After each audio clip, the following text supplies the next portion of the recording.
Item ಯಾವುದೇ ಇರಲಿ try ಮಾಡಿ ಆಚಿ ಚಿಕನ್ ಮಸಾಲಾ. ಆಚಿ ಚಿಕನ್ ಮಸಾಲಾ.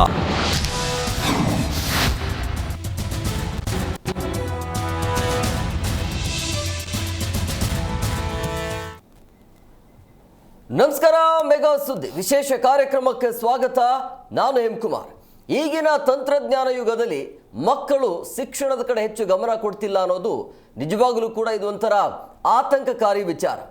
SLC ಮತ್ತು PUC ಅಷ್ಟೇ ಓದಿ ಅಲ್ಲೇ ಡ್ರಾಪ್ ಮಾಡಿ ಕೆಲಸದ ಕಡೆ ಹೆಚ್ಚು ಮಕ್ಕಳು ಗಮನವನ್ನು ಕೊಡ್ತಿದ್ದಾರೆ. ಪ್ರಮುಖವಾಗಿ ಸೋಷಿಯಲ್ ಮೀಡಿಯಾ ಕಡೆ ಹೆಚ್ಚು ಗಮನ ಇರೋದ್ರಿಂದಾಗಿ ಶಿಕ್ಷಣದ ಕಡೆ ಈಗಿನ ಮಕ್ಕಳು ಗಮನನೇ ಕೊಡ್ತಾ ಇಲ್ಲ. ಶಿಕ್ಷಣ ಯಾಕೆ ಬೇಕು, ನಮಗೆ ಕೆಲಸ ಬೇಕು ಅನ್ನೋ ರೀತಿಯಲ್ಲಿ ಈಗಿನ ಮಕ್ಕಳಿದ್ದಾರೆ. ಸೊ ಹಂಗಾಗಿ ಏನು ಮಾಡಬೇಕು? ಆಮೇಲೆ ಈ ಬೆಂಗಳೂರಿನ ಸುತ್ತಮುತ್ತಲೂ ಕೈಗಾರೀಕರಣ ಇರೋದ್ರಿಂದಾಗಿ ಮಕ್ಕಳು ಹೆಚ್ಚು ಆಕರ್ಷಿತರಾಗ್ತಾ ಇದ್ದಾರೆ ಅಂತ ಅನಿಸ್ತಾ ಇದೆ. ಸೊ ಹಂಗಾಗಿ ವಾಟ್ ನೆಕ್ಸ್ಟ್ ಅಂದರೆ ಎಲ್ಲಿಂದ ಮಕ್ಕಳು ಬದಲಾವಣೆ ಆಗಬೇಕಾಗತ್ತೆ, ಇದನ್ನು ಸರಿ ಮಾಡಬೇಕು ಅಂದರೆ ಏನು ಮಾಡಬೇಕು? ಒಂದು ವೇಳೆ ಶಿಕ್ಷಣ ಇಲ್ಲ ಅಂತ ಹೇಳಿದ್ರೆ ಮುಂದಿನ ಮಕ್ಕಳ ಭವಿಷ್ಯ ಹೇಗಿರುತ್ತೆ?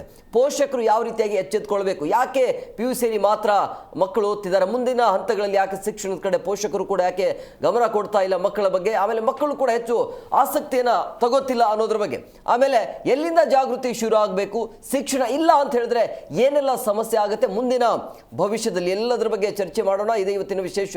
ಕಲಿಕೆ ಬೇಡ, ಕೆಲಸ ಬೇಕು.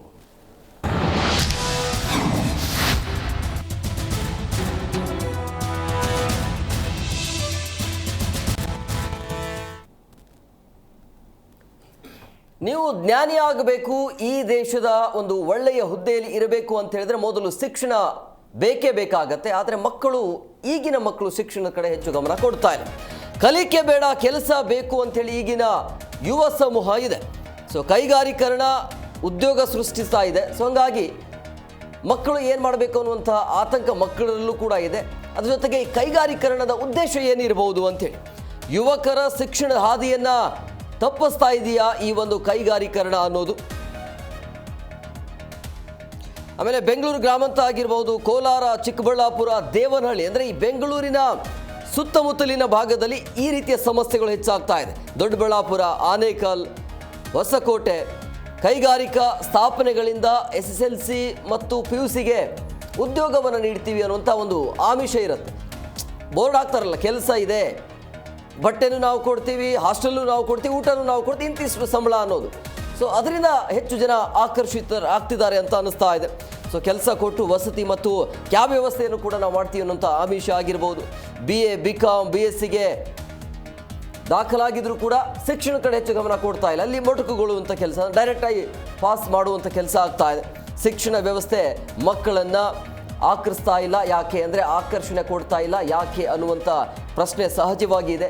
ಏನು ಮಾಡಬೇಕು? ಶಿಕ್ಷಣದ ಕಡೆ ಹೆಚ್ಚು ಗಮನ ಕೊಡಬೇಕು ಅಂತ ಹೇಳಿದ್ರೆ ಪೋಷಕರು ಏನು ಮಾಡಬೇಕು, ಮಕ್ಕಳು ಏನು ಮಾಡಬೇಕು ಅಂದರೆ ನೀವು ತಾತ್ಕಾಲಿಕ ಪರಿಹಾರವನ್ನು ನೋಡ್ತಾ ಇದ್ರಿ.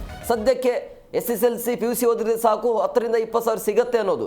ಬಟ್ ನೀವು ಮುಂದಿನ ಭವಿಷ್ಯದ ಬಗ್ಗೆ ನೀವು ಯೋಚನೆ ಮಾಡ್ತಿಲ್ಲ ಅಂತ ಅನಿಸ್ತಾ ಇದೆ. ಸೊ ಹಂಗಾಗಿ ಶಿಕ್ಷಣವನ್ನು ಸರಿಯಾದ ರೀತಿಯಲ್ಲಿ ತರಬೇಕು ಅಂದರೆ ಏನು ಮಾಡಬೇಕು, ಎಲ್ಲಿಂದ ಜಾಗೃತಿ ಬೇಕಾಗತ್ತೆ? ಆಮೇಲೆ ಹೆಚ್ಚಾಗಿ ಈ ಬೆಂಗಳೂರಿನ ಸುತ್ತಮುತ್ತಲ ಭಾಗದಲ್ಲಿ ಕೆಲಸ ಕೇವಲ PUC ಮತ್ತು SSLCಗೆ ಯಾಕೆ ಸೀಮಿತವಾಗಿದೆ ಅನ್ನೋದ್ರ ಬಗ್ಗೆ ಕೂಡ ಚರ್ಚೆ ಮಾಡಬೇಕಾಗತ್ತೆ. ಇದರಿಂದ ಏನೆಲ್ಲ ಅನಾಹುತ ಆಗಬಹುದು ಮುಂದಿನ ದಿನಮಾನಗಳಲ್ಲಿ. ನೀವು ಈಗ ಖುಷಿಯಾಗಿ ಇರಬಹುದು, ಬಟ್ 2-3 ವರ್ಷ ಆದ ನಂತರ ಆವಾಗ ಗೊತ್ತಾಗತ್ತೆ ನಿಮಗೆ ಜೀವನ ಏನು ಎತ್ತ ಅಂಥೇಳಿ. ಸೊ ಎಲ್ಲದರ ಬಗ್ಗೆ ಚರ್ಚೆ ಮಾಡೋಣ.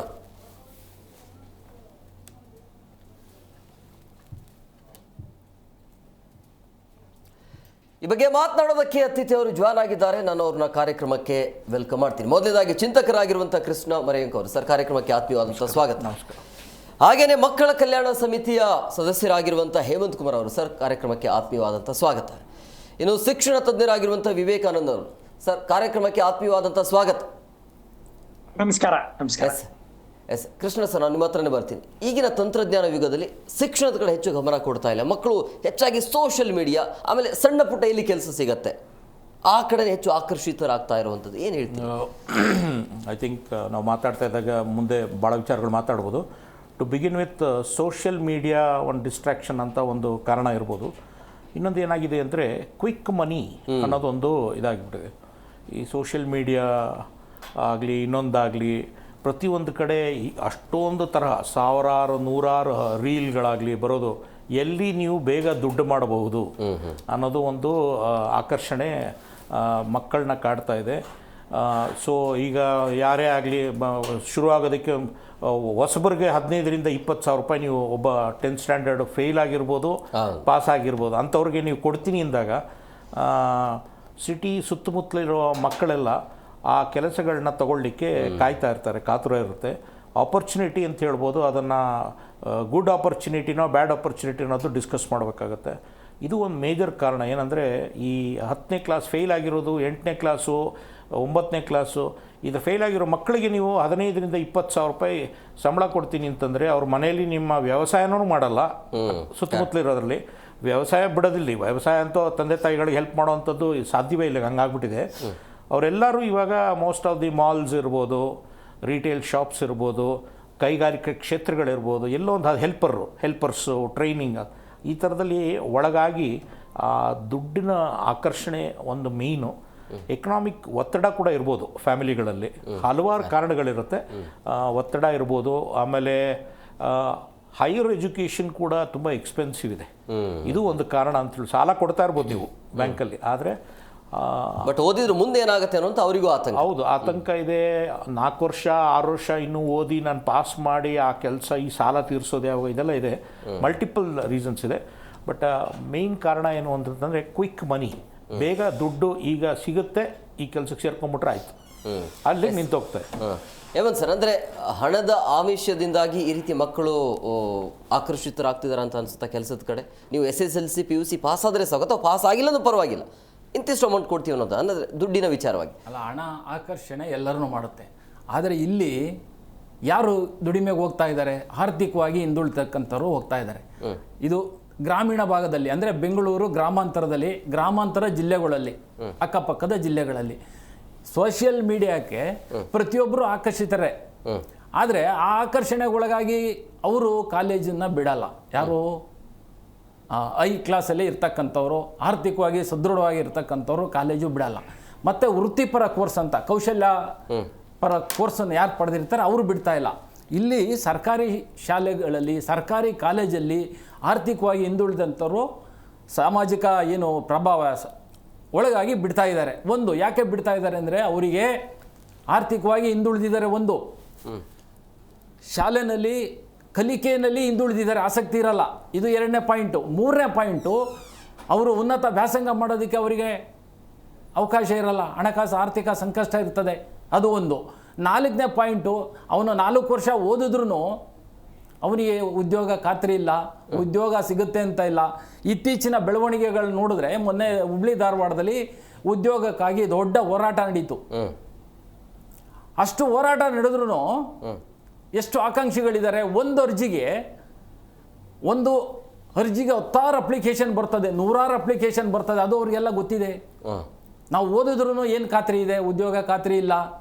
ಮತ್ತು ಆವಾಗ ಓದಿ 4 ವರ್ಷ ಓದಿ ಆರ್ಥಿಕವಾಗಿ ಎಲ್ಲ ಖರ್ಚು ಮಾಡಿಕೊಂಡು ಸಾಲ ಮಾಡಿಕೊಂಡು ಓದಿದ್ರೂ ಗ್ಯಾರಂಟಿ ಇಲ್ಲದ ಕಾರಣ ನಾನು ಮತ್ತೆ ವಾಪಸ್ ಇದಕ್ಕೆ ಬರಬೇಕು. ಇವಾಗಲೇ ನಾನು ಅದು ಕೆಲಸಕ್ಕೆ ಸೇರ್ಕೊಳ್ತು ಅಂದರೆ ಮನೆಯೂ ನಾನು ನೋಡ್ಕೊಬೋದು, ನಾನು ಬೆಳಿಬೋದು, ನಾನು ಜೀವನದಲ್ಲಿ ಸೆಟ್ಲ್ ಆಗ್ಬೋದು ಅನ್ನೋದು ಒಂದು ಅವರ ಮನಸ್ಸಿನಲ್ಲಿ ಇದೆ.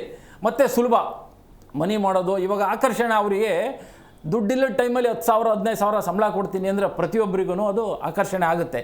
ನೀವು ಹೇಳಿದ್ರಿ ಎಜುಕೇಷನ್ನು ತುಂಬ ಇಂಪಾರ್ಟೆಂಟೇನೆ ಎಲ್ಲರಿಗೂ, ಯಾರು ಅದನ್ನು ವಿರೋಧ ಮಾಡಲ್ಲ. ಇವತ್ತು ಎಜುಕೇಷನ್ ಇಲ್ಲ ಅಂದರೆ ಏನೂ ಇಲ್ಲ. ಯಾಕೆಂದರೆ ಗ್ರಾಮೀಣ ಭಾಗದಲ್ಲಿ ವ್ಯವಸಾಯ ಮಾಡ್ತಕ್ಕಂಥ ಯುವಕರು ಪತ್ರ ಬರೀತಾರೆ. ಯಾಕೆಂದರೆ ಉದ್ಯೋಗ ಇಲ್ಲ, ಒಂದು ಇರೋ ಉದ್ಯೋಗ ಮಾಡ್ತಾಯಿದ್ರು, ನಮಗೆ ಶಿಕ್ಷಣ ಇಲ್ಲದೆ ಇರೋದಕ್ಕೆ ನಮ್ಮನ್ನು ಯಾರು ಮದುವೆ ಆಗ್ತಾ ಇಲ್ಲ ಅಂತ ಹೇಳಿ ಪತ್ರ ಬರೀತಾರೆ. ಅಂದರೆ ಎಜುಕೇಷನ್ ಇವತ್ತು ಅಷ್ಟು ಇಂಪಾರ್ಟೆಂಟ್ ಇದೆ. ಆದರೆ ಇವರಿಗೆ ಎಜುಕೇಷನ್ ಇಂಪಾರ್ಟೆಂಟು ಅನ್ನೋದು ನೀವು ಹೇಳ್ದಂಗೆ 2 ವರ್ಷ 3 ವರ್ಷದ ನಂತರ ಗೊತ್ತಾಗುತ್ತೆ. ಆದರೆ ಸದ್ಯದ ಪರಿಸ್ಥಿತಿ, ಅವರ ಮನೆ ಆರ್ಥಿಕ ಪರಿಸ್ಥಿತಿನೂ ನಾವು ನೋಡಬೇಕಾಗತ್ತೆ. ಅವರ ಆ ಪರಿಸ್ಥಿತಿಗಾಗಿ ಆ ದುಡಿಮೆಗೆ ಅವರು ಆಕರ್ಷಣೆ ಆಗ್ತಾರೆ. ಇದೆಲ್ಲದನ್ನು ನಾವು ಗಮನ ಇಟ್ಕೋಬೇಕಾಗತ್ತೆ. ಒಂದೇ ಒಂದು ಇದರಲ್ಲಿ ಪಾಸಿಟಿವ್ನೂ ಇದೆ, ನೆಗೆಟಿವ್ನೂ ಇದೆ. ಆದರೆ ಇವತ್ತಿನ ಪರಿಸ್ಥಿತಿ ಮತ್ತು ನಾಳೆ ನೋಡ್ಕೊಳ್ತಾ, ನನಗೆ ನಾಳೆ ಚೆನ್ನಾಗಿದ್ದರೆ ಸಾಕು, ಎಜುಕೇಷನ್ ಆಮೇಲೆ ಅಂತ. ಆದರೆ ನಾವು ದಿನನಿತ್ಯ ನಾನು ಮೆಜೆಸ್ಟಿಕ್ 1ರಲ್ಲೇ 30 ರಿಂದ 40 ಮಕ್ಕಳು ಬೇರೆ ಬೇರೆ 17, 18, 19 ವಯಸ್ಸಿನ ಮಕ್ಕಳು ಸ್ಕೂಲ್ ಬಿಟ್ಬಿಟ್ಟು ಸಿಟಿಗೆ ದುಡಿಮೆಗಾಗಿ ಬರ್ತಾರೆ. ಬರೀ ಮೆಜೆಸ್ಟಿಕ್ 1ರಲ್ಲಿ ಬೇರೆ ಜಾಗದಲ್ಲಿ ಹುಡುಕಿದ್ರೆ ಸಾವಿರಾರು ಮಕ್ಕಳು ಇಲ್ಲಿ ಬರ್ತಾ ಇದ್ದಾರೆ ವಲಸೆಗೆ ಮತ್ತು ಕೆಲಸ ಹುಡುಕೊಂಡು, ಯಾಕಂದರೆ ಇಲ್ಲಿ ಅವಕಾಶ ಇದೆ. ಮತ್ತು ಇನ್ನೊಂದು ನಾನು ಹೇಳ್ತೀನಿ, ಕೈಗಾರಿಕೆಗಳು ಉದ್ಯೋಗನ ಸೃಷ್ಟಿ ಮಾಡ್ತದೆ. ಈ ಶಿಕ್ಷಣನೂ ಉದ್ಯೋಗ ಸೃಷ್ಟಿ ಮಾಡಿದರೆ ಅವ್ರು ಬಿಡ್ತಾ ಇದ್ರಾ? ಎಸ್, ಅಂದರೆ ಶಿಕ್ಷಣದಲ್ಲಿ ಬದಲಾವಣೆ ಆಗಬೇಕು. ಶಿಕ್ಷಣದಲ್ಲಿ ಬದಲಾವಣೆ ಆಗಬೇಕು. ಇವು ವೃತ್ತಿಪರ ಕೋರ್ಸಲ್ಲಿ ಅವರು ಅದನ್ನು ಮಾಡ್ತಾರೆ. ಬಟ್ ಈ ಏನು BA BSc BCom ಅಂತ ಇದೆಯಲ್ಲ, ಅವರಲ್ಲಿ ಉದ್ಯೋಗ ಸೃಷ್ಟಿನ ಅವ್ರು ಮಾಡಬೇಕು. ಕ್ಯಾಂಪಸ್ ಸೆಲೆಕ್ಷನ್ ಮಾಡ್ತಾರಾ? ಇಲ್ಲ. ಆ ಥರ ಅನೇಕ ನ್ಯೂನತೆಗಳಿದೆ. ಅದನ್ನು ಸರಿಪಡಿಸಿದ್ರೆ, ಅದನ್ನು ಆಕರ್ಷಣೀಯವಾಗಿ ಮಾಡಿದ್ರೆ ಖಂಡಿತ ಅವರು ಬಿಡಲ್ಲ. ಅಂಥದಕ್ಕೆ ನಮ್ಮ ಏನು ನೀತಿಗಳನ್ನು ರೂಪಿಸಬೇಕಾಗುತ್ತೆ ಈ ಶಿಕ್ಷಣ ಇಲಾಖೆ. ಎಸ್, ವಿವೇಕಾನಂದ ಸರ್, ಮಕ್ಕಳಿಗೆ ಶಿಕ್ಷಣ ಯಾಕೆ ಬೇಕು? ಶಿಕ್ಷಣದ ಭವಿಷ್ಯ ಏನು? ಮುಂದಿನ ಭವಿಷ್ಯ ಹೇಗಿರುತ್ತೆ ಹೇಳೋದಾದ್ರೆ, ಶಿಕ್ಷಣದ ಬಗ್ಗೆ ಹೇಳೋದಾದ್ರೆ ಮಕ್ಕಳಿಗೆ. ಮೊದಲನೇದಾಗಿ ಇದೊಂದು ಬಹು ಆಯಾಮದ ವಿಷಯ ನೀವೇನ್ ತಗೊಂಡಿದ್ದೀರಿ. ಯಾಕೆಂದ್ರೆ ವಿಶ್ವದಲ್ಲಿ ಅತಿ ಹೆಚ್ಚು ಜನಸಂಖ್ಯೆ ಇರುವಂತಹ ದೇಶ ಭಾರತ. ಸೊ ಅತಿ ಹೆಚ್ಚು ಜನಸಂಖ್ಯೆಯ ಕಾರಣಕ್ಕಾಗಿ ಇಲ್ಲಿನ ಬೇಡಿಕೆ ಮತ್ತು ಪೂರೈಕೆಗಳ ನಡುವೆ ಸಾಕಷ್ಟು ಅಂತರ ಇದೆ. ಸೊ ಯಾವಾಗ ನೀವು ಈ ಜಾಗತೀಕರಣದ ನಂತರ ಇಡೀ ಸಮಾಜದಲ್ಲಿ ವೇಗ ಮತ್ತು ಸ್ಪರ್ಧೆ ಬಂದು ಆರ್ಥಿಕ ಕೇಂದ್ರಿತ, ಒಂದು ಹಣಕಾಸು ಕೇಂದ್ರಿತ ಸಮಾಜ ನಿರ್ಮಾಣ ಆಗೋಗಿದೆ. ಸೊ ಅದ್ರ ಜೊತೆ ಜೀವನ ಮಾಡಲಿಕ್ಕೆ ಅನೇಕ ಬೆಲೆ ಏರಿಕೆ ಇರ್ಬೋದು, ಅನೇಕ ಸಮಸ್ಯೆಗಳಿದಾವೆ. ಇಂತಹ ಸಂದರ್ಭದಲ್ಲಿ ನಾವು ಮೂಲಭೂತ ಅವಶ್ಯಕತೆ, ಮನುಷ್ಯನ ಅವಶ್ಯಕತೆಗಳಲ್ಲಿ ಒಂದು ಶಿಕ್ಷಣ, ಅಂದ್ರೆ ಸಾಮಾಜಿಕವಾಗಿ ಶಿಕ್ಷಣ ಬಹಳ ಮುಖ್ಯ ಆಗುತ್ತೆ. ಯಾಕೆಂದ್ರೆ ಒಂದು ದೇಶದ ಅಥವಾ ನಿಜವಾದ ಅಭಿವೃದ್ಧಿಯ ಗುಣಮಟ್ಟವನ್ನ ಅಲ್ಲಿನ ಶಿಕ್ಷಕರು, ಅದರಲ್ಲೂ ಶಿಕ್ಷಣ ಪಡೆದವರು, ಅವರ ಗುಣಮಟ್ಟ ಮತ್ತು ಉನ್ನತ ಶಿಕ್ಷಣ ಪಡೆದವರು ಎಷ್ಟು ಜನ ಇದ್ದಾರೆ ಅನ್ನೋದರ ಆಧಾರದ ಮೇಲೆ ಕೂಡ ಅಭಿವೃದ್ಧಿಯನ್ನ ಕ್ಯಾಲ್ಕುಲೇಟ್ ಮಾಡ್ಲಿಕ್ಕಾಗುತ್ತದೆ. ಹಾಗಾದ್ರೆ ಈಗ ಬಂದಿರುವುದು ಶಿಕ್ಷಣದ ಮಹತ್ವ ಎಷ್ಟು ಅನ್ನೋದಾದ್ರೆ, ಮನುಷ್ಯನ ಎಲ್ಲ ಮೌಲ್ಯಗಳನ್ನ, ಜ್ಞಾನವನ್ನ ಒಂದು ಜನಾಂಗದಿಂದ ಇನ್ನೊಂದು ಜನಾಂಗಕ್ಕೆ ಟ್ರಾನ್ಸ್ಫಾರ್ಮೇಶನ್ ಅಂತ ಏನ್ ಕರಿತೀವಿ, ಆ ಪರಿವರ್ತನೆ ಆಗೋದೇ ಶಿಕ್ಷಣದಿಂದ. ಮೊದಲು ಶಿಕ್ಷಣ ಇಲ್ಲದಾಗ ಬೇರೆ ಬೇರೆ ರೂಪದಲ್ಲಿ ಆಗ್ತಾ ಇತ್ತು. ಆದ್ರೆ ಆಧುನಿಕ ಕಾಲದಲ್ಲಿ ಶಿಕ್ಷಣವೇ ಒಂದು ಸಮಾಜದ ಮುಂದುವರಿಕೆಯ ಭಾಗ ಮತ್ತು ಅದರ ಒಂದು ಟ್ರಾನ್ಸ್ಫಾರ್ಮೇಶನ್ಗೆ ಅದು ಮುಖ್ಯ. ಇಂತಹ ಶಿಕ್ಷಣ ಕೇವಲ ಶಿಕ್ಷಣ ಅಂದ್ರೆ ನೀವು ಯಾವುದು ಪ್ರಾಥಮಿಕ ಶಿಕ್ಷಣ, ಮಾಧ್ಯಮಿಕ ಶಿಕ್ಷಣ ಅಂತಲ್ಲ, ಅಥವಾ ABCD 1 2 3 ಅಂತಲ್ಲ. ಎಲ್ಲ ಮಾನವೀಯ ಮೌಲ್ಯಗಳ ಒಟ್ಟು ವ್ಯಕ್ತಿತ್ವವನ್ನ ನಾವು ಶಿಕ್ಷಣ ಅಂತ ಕರಿತೀವಿ. ಆದ್ರೆ ಈಗ ನೀವು ಶಿಕ್ಷಣದ ಬಗ್ಗೆ ಇವತ್ತೇನ್ ಸಬ್ಜೆಕ್ಟ್ ತಗೊಂಡಿದೀವಿ, ಆ ಸಬ್ಜೆಕ್ಟ್ ಬಹುತೇಕ ಈ ಕಾಲದಲ್ಲಿ ಯಾರು ಈ ಗಿಗ್ ಕಾರ್ಮಿಕರು, ಬಹುತೇಕ ಪೂರ್ತಿ ಅಲ್ಲ, ಗಿಗ್ ಕಾರ್ಮಿಕರು ಅಂತ ನಾವು ಏನ್ ಹೇಳ್ತೀವಿ ಅಂದ್ರೆ ಇಮ್ಮಿಡಿಯೇಟ್ ಆಗಿ ಬರುವ ಈಗ ಓಲೋ ಡ್ರೈವರ್ಸ್ ಅಂತ ಇರ್ಬೋದು, ಅಥವಾ ಬೇರೆ ಬೇರೆ ಬೇರೆ ಎಲ್ಲ ಇದಾವಲ್ಲ ಮನೆಗೆ, ಸ್ವಿಗ್ಗಿ, ಝೊಮ್ಯಾಟೊ, ಬೇರೆ ಬೇರೆ ತರದ್ದು ಈ ತರ ಕಾರ್ಮಿಕರೇ ಬಹುತೇಕ. ಯಾಕೆಂದ್ರೆ ಎಲ್ಲವೂ ನಾವು ಆರ್ಟ್ಸ್ ಇದೆ, ಕಾಮರ್ಸ್ ಇದೆ, ಸೈನ್ಸ್ ಇದೆ, ಇಂಜಿನಿಯರಿಂಗ್ ಇದೆ, ಮೆಡಿಕಲ್ ಇದೆ, ಲಾ ಇದೆ, ಈ ಎಲ್ಲವೂ ವೃತ್ತಿ ಆಧಾರಿತ ಶಿಕ್ಷಣಗಳ ನಡುವೆ ಮೊದಲು ಅಷ್ಟೇ ಇವೆಲ್ಲವನ್ನು ಓದಿದಾಗ ಒಂದು ಗ್ರಾಜುಯೇಷನ್ ಆದ್ಮೇಲೆ ಅದಕ್ಕೆ ತಕ್ಕಂತೆ ಶಿಕ್ಷಣ ಕೊಡ್ತಾ ಇತ್ತು. ಆದ್ರೆ ಮುಖ್ಯವಾಗಿ ಸಾಫ್ಟ್ವೇರ್ ಡೆವಲಪ್ಮೆಂಟ್ ಅಂತ ಏನು ನಾವು ಬಂತು, ಈ ಸಮೂಹ ಸಂಪರ್ಕ ಮಾಧ್ಯಮಗಳಲ್ಲಿ ಈ IT-BTಗಳ ಸೆಕ್ಟರ್ ಬಂತಲ್ಲ, ಇಲ್ಲಿ ಶಿಕ್ಷಣದ ನಿಜವಾದ ಮಹತ್ವ ಸ್ವಲ್ಪ ಕಡಿಮೆ ಆಗ್ತಾ ಬಂತು.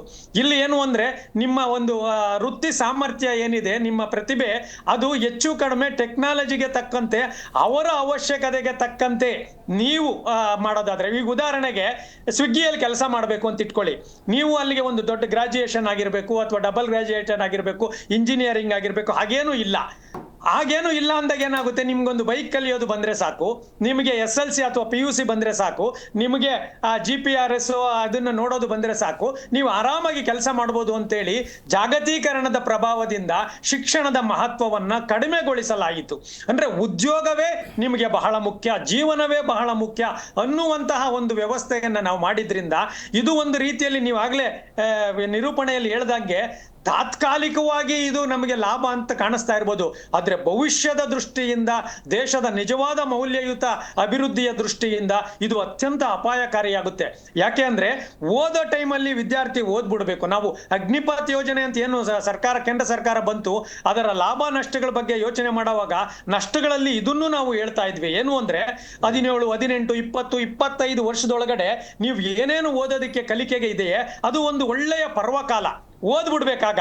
ಆಗ ಓದಿದ ಮೇಲೆ ಮುಂದೆ ನಿಮಗೆ ಬೇರೆ ಬೇರೆ ಉದ್ಯೋಗಗಳನ್ನ ಆಯ್ಕೆ ಮಾಡ್ಕೋಬಹುದು. ಆದ್ರೆ ನೀವು 18 ವರ್ಷ 20-21ಕ್ಕೆ ಉದ್ಯೋಗಕ್ಕೆ ಬಂದ್ರೆ ನಿಮ್ಮ ಮನಸ್ಸು ಏನಾಗುತ್ತೆ, ಒಂದು ಇನ್ನೂ ಅದು ಟೀನೇಜ್ ಅನ್ನ ಆಗ್ತಾನೆ ಕ್ರಾಸ್ ಮಾಡ್ತಿರ್ತೀರಿ. ನಿಮಗೆ ಸಂಬಳ ಬಂದ್ರೂ ಕೂಡ ಅನಿವಾರ್ಯವಾಗಿ ಸಂಬಳ ಬೇಕಾಗುತ್ತೆ ಹೊರತುನು ಸಂಬಳ ಬಂದ್ರೆ ಅದನ್ನ ಹೇಗೆ ಖರ್ಚು ಮಾಡಬೇಕು ಅನ್ನುವಂತ ಪ್ರಜ್ಞೆನೂ ಬೆಳೆದಿರೋದಿಲ್ಲ, ಆ ಮೆಚೂರಿಟಿನೂ ಬರೋದಿಲ್ಲ. ಅನಿವಾರ್ಯತೆ, ಬದುಕಿನ ಅನಿವಾರ್ಯತೆಗೆ ನಾವು ಈ ರೀತಿಯ ಉದ್ಯೋಗಗಳನ್ನು ಸೃಷ್ಟಿ ಮಾಡ್ತಾ ಇದ್ದೀವಿ. ಇದು ಖಂಡಿತವಾಗ್ಲೂ ಅಪಾಯಕಾರಿ ಅಂತ ನಾನು ಹೇಳ್ತೀನಿ. ಯಾಕೆ ಅಂದ್ರೆ ಈಗ ಎಲ್ಲರಿಗೂ ಒಂದು ಸಣ್ಣ ಅನುಕೂಲಗಳಿದಾವೆ, ಶಿಕ್ಷಣ ಕ್ಷೇತ್ರ ಬಹಳಷ್ಟು ಅಭಿವೃದ್ಧಿ ಹೊಂದಿದೆ. ಇಂಥ ಟೈಮಲ್ಲಿ ವಿದ್ಯಾರ್ಥಿ ದಶೆಯಲ್ಲಿ ಯುವ ಇದರಲ್ಲಿ ಎಷ್ಟು ಸಾಧ್ಯವೋ ಅಷ್ಟು ಶಿಕ್ಷಣವನ್ನು ಪಡೆದು ಬಿಡಿ. ಅದು ಸರ್ಟಿಫಿಕೇಟ್ ಶಿಕ್ಷಣನೇ ಇರಬಹುದು, ಒಂದು ಗ್ರಾಜ್ಯುಯೇಟ್ ಡಬಲ್ ಗ್ರಾಜ್ಯುಯೇಟ್ ಮಾಡಿದ್ರೆ ಮುಂದೆ ನಿಮ್ಗೆ ಉದ್ಯೋಗ ಮಾಡ್ಬೇಕಾಯ್ತು. ಮೊದಲು ಎಲ್ಲ ಅಷ್ಟೇ ನೋಡಿ, ನಿಮ್ಗೆ 25 ವರ್ಷದ ಆದ ನಂತರವೇ ಉದ್ಯೋಗ ಬರ್ತಾ ಇತ್ತು. ಈಗ ಹಂಗಲ್ಲ, 18 ವರ್ಷ ನಿಮ್ಗೆ ಸೈಕಲ್ ತುಳಿಯೋದು ಬರುತ್ತಾ, ಅಥವಾ ನಿಮ್ಗೆ ಕಂಪ್ಯೂಟರ್ ಬರುತ್ತಾ, ಅಥವಾ ಬೇರೆ ಈ ತರದ್ದೆಲ್ಲ ಬಂದು ಮೇಲ್ನೋಟಕ್ಕೆ ಇದು ಉದ್ಯೋಗ ಕೊಡ್ತಾ ಇದೆ. ನಿಜ, ನಮ್ಗೆ ಹೊಟ್ಟೆಪಾಡಿಗೆ ಏನ್ ಬೇಕು ಅದೆಲ್ಲ ಆಗ್ತಾ ಇದೆ. ಅದಕ್ಕೆ ಹೇಳಿದ್ದು, ಜನಸಂಖ್ಯೆಯ ದೃಷ್ಟಿಯಿಂದ, ಆರ್ಥಿಕತೆಯ ದೃಷ್ಟಿಯಿಂದ ಈ ಗಿಗ್ ಕಾರ್ಮಿಕರನ್ನ ನಾವು ಪ್ರೋತ್ಸಾಹ ಕೊಡಬಹುದೇ ಹೊರತುನು ನಾವು ಡಬಲ್ ಗ್ರಾಜ್ಯುಯೇಟ್ ಮಾಡ್ಕೊಂಡು ಅವರು ಕಾರ್ ಓಡಿಸ್ತಾ ಇರ್ತಾರೆ. ಅಥವಾ ಇನ್ನೊಂದು ಇಲ್ಲಿ ನಿರುದ್ಯೋಗ ಅಂದ್ರೆ ಏನು ಅಂದ್ರೆ, ನೀವು ಎಲ್ಲರಿಗೂ ಉದ್ಯೋಗ ಕೊಡೋದಲ್ಲ. ಉದ್ಯೋಗ ಯಾವುದು ಅಂದ್ರೆ ನಿಮ್ಮ ಅರ್ಹತೆಗೆ ತಕ್ಕ ಉದ್ಯೋಗ ಬೇಕು.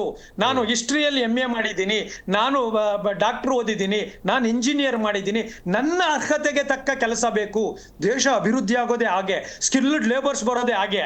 ನಿಮ್ಗೆ ಹೊಟ್ಟೆ ಪಾಡ್ಗೋಸ್ಕರ ನೀನು PUC ಓದಿದ್ಯಾ, ಬಾ ತರಕಾರಿ ಕಟ್ ಮಾಡು. ಇನ್ಯಾನೋ SLC ಓದಿದ್ಯಾ, ಬಾ ನಮ್ಮ ಬಿಲ್ಡಿಂಗ್ ಕಟ್ಟು.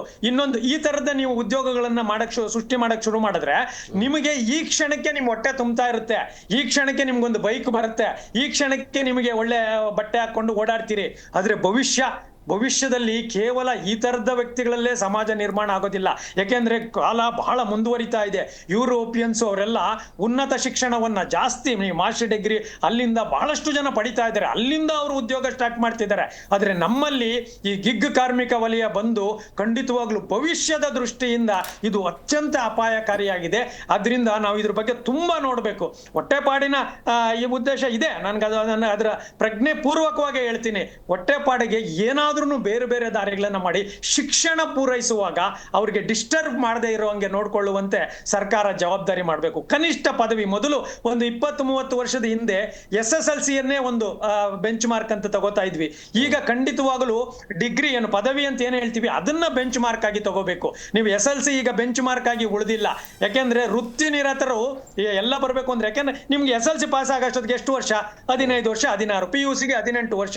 ಅಷ್ಟರೊಳಗಡೆನೆ ನೀವು ಇನ್ನು ಟೀನೇಜ್ ಅಲ್ಲೇ ಇರೋ ವ್ಯಕ್ತಿಗೆ ಉದ್ಯೋಗಕ್ಕೆ ಹಾಕೊಂಡ್ರೆ ತೀರಾ ಅನಿವಾರ್ಯ, ಬಡತನ, ಮನೆಯಲ್ಲಿ ಯಾರೂ ಇಲ್ಲ, ಆ ತರದವ್ರಿಗೆ ಒಂದಷ್ಟು ಓಕೆ ಕನ್ಸೆಷನ್ ಇರುತ್ತೆ, ನಮಗೆ ಬೇರೆ ದಾರಿ ಇಲ್ಲಪ್ಪ ನಾನು ಹೋಗ್ಲೇಬೇಕು ಅಂತ. ಈಗ ಹಂಗಲ್ಲ, ಸೋಮಾರಿತನದಿಂದ ಅಥವಾ ಬೇಗ ದುಡ್ಡು ಬರುತ್ತೆ ಅಂತೇಳಿ, ಅಥವಾ ಇನ್ನೇನು ನಾವು ಬೇರೆ ಈ ಮಜಾ ಉಡಾಯಿಸಕ್ಕೆ ಅಂತಿರಲ್ಲ ಅಂತವ್ರು, ಮತ್ತೆ ಕೌಟುಂಬಿಕ ವ್ಯವಸ್ಥೆ ಕೂಡ ನಮ್ಮಲ್ಲಿ ಶಿಥಿಲ ಆಗ್ತಾ ಇರೋದ್ರಿಂದ ಅಪ್ಪ ಅಮ್ಮನ ಹತ್ರ ಜಗಳ ಮಾಡ್ಕೊಂಡು, ಬೇರೆ ಜಗಳ ಮಾಡ್ಕೊಂಡು ಓದೋದನ್ನ ಬಿಟ್ಬಿಡ್ತಾ ಇದ್ದಾರೆ.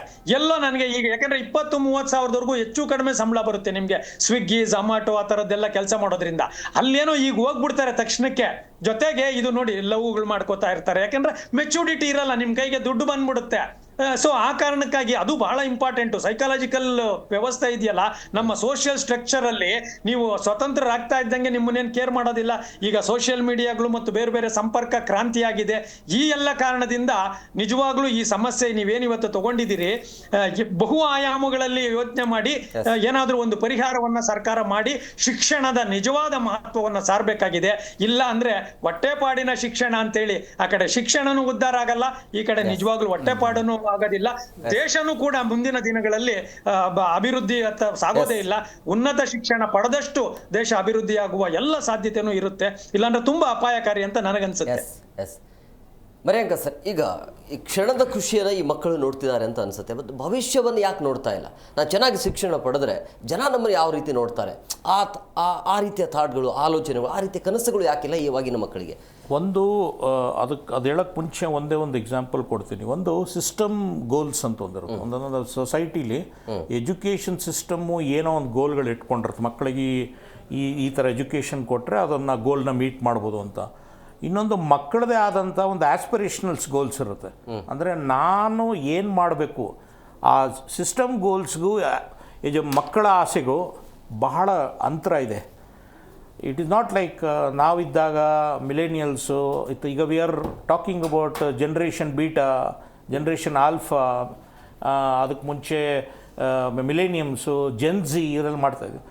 ನಾವು ಕಲಿತ ಒಂದು ವಾತಾವರಣ ಇತ್ತಲ್ಲ ಅದು ಬೇರೆ, ಇವತ್ತು ಬೇರೆ. ಈಗ ಅವ್ರ ಯಾವ ಥರ ಕಲಿಬೇಕು ಅನ್ನೋದು ಇಂಪಾರ್ಟ್ ಆಗಿದೆ. ಇನ್ನೊಂದೇನಾಗಿದೆ, ಏನೇ ಕಲಿಬೇಕು ಅಂದ್ರೆ ಅವರು ಇರ್ರಿಲೆವೆನ್ಸು, ಇದು ನನಗೇನಕ್ಕೆ ಇದು ಕಲಿಸ್ತಾ ಇದ್ದಾರೆ ಮುಂದೆ ಏನು ಅನ್ನೋದು ಈಗಿನ ಪ್ರಶ್ನೆ ಇರೋದು. ಈಗ ಪ್ರಶ್ನೆ ಇರೋದು ಆ ಮಕ್ಕಳಿಗೆ ಆಸಕ್ತಿ ಹೊರಟೋಗಿದೆ. ಈಗ ನನ್ನ ಮಗನೂ ಇದನ್ನು ಈಗ ಜಸ್ಟ್ 10ನೇ ಕ್ಲಾಸ್ ಪಾಸ್ ಮಾಡ್ದ. ಸಖತ್ ಕಷ್ಟ. ಅಂದರೆ ಯಾಕೆ ಅಂದರೆ ಅವ್ರಿಗೆ ಒಂದು ವ್ಯಾಲ್ಯೂ, ನಾನು ಏನು ಓದ್ತಾ ಇದ್ದೀನಿ, ಯಾಕೆ ಓದ್ತಾ ಇದ್ದೀನಿ, ಇದರಿಂದ ನನಗೇನು ಸಿಗುತ್ತೆ ಅನ್ನೋದು ಔಟ್ಕಮ್ ಬೇಸ್ಡ್. ಅವ್ರಿಗೆ ಔಟ್ಕಮ್ ಬೇಸ್ಡ್ ಲರ್ನಿಂಗ್ ಬೇಕಾಗಿದೆ. ಇವಾಗ ನಾವು ಸುಮ್ಮನೆ ಹೇಳ್ಕೊಟ್ಟಿದ್ದಕ್ಕೆ ಕಂಪಲ್ಸಿವ್ ಆಗಿ ಕಲಿಯೋಕ್ಕೆ ತಯಾರಿಲ್ಲ. ಈ ಪರ್ಟಿಕ್ಯುಲರ್ ಜನ್ರೇಷನ್ ಇದೆಯಲ್ಲ, ಅವರು ಕಲೀಲಿಕ್ಕೆ ತಯಾರಿಲ್ಲ. ಯಾವಾಗ ನಿಮ್ಗೆ ಕ್ಯೂರಿಯಾಸಿಟಿ ಬದಲು ಕಂಪಲ್ಷನ್ ಬಂದ್ಬಿಡುತ್ತೋ ಮಕ್ಕಳಿಗೆ ಆಸಕ್ತಿ ಹೊರಟೋಗುತ್ತೆ. ನೀವು ಕೇಳಿದ್ರೆ ಒಂದು ಕಡೆ ದುಡ್ಡು, ಸೋಷಿಯಲ್ ಮೀಡಿಯಾ, ಕ್ವಿಕ್ ಮನಿ ತೋರಿಸ್ತಾ ಇದೆ, ಬಂದ್ಬಿಡ್ಬೋದು, ಇದು ನೋಡಿದ್ರೆ ಇದು ಮಾಡಿದ್ರೆ ಕೆಲಸ ದುಡ್ಡು ಸಿಗುತ್ತೆ ಅನ್ನೋದು ಒಂದು. ಇನ್ನೊಂದು ಆಸಕ್ತಿ ಹೋಗ್ತಾ ಇರೋದು. ಆಸಕ್ತಿ ಹೋಗ್ಲಿಕ್ಕೆ ಕಾರಣ ಏನು ಅಂತಂದರೆ ಇರ್ರಿಲೆವೆನ್ಸ್. ಅಂದರೆ ನಾನು ಓದ್ತಾ ಇರೋ ಸಬ್ಜೆಕ್ಟು ನನಗೆ ಹೇಗೆ ಮುಂದಕ್ಕೆ ಬರುತ್ತೆ, ಇದು ಯೂಸ್ ಬರುತ್ತೆ ಅನ್ನೋದು ಇದು.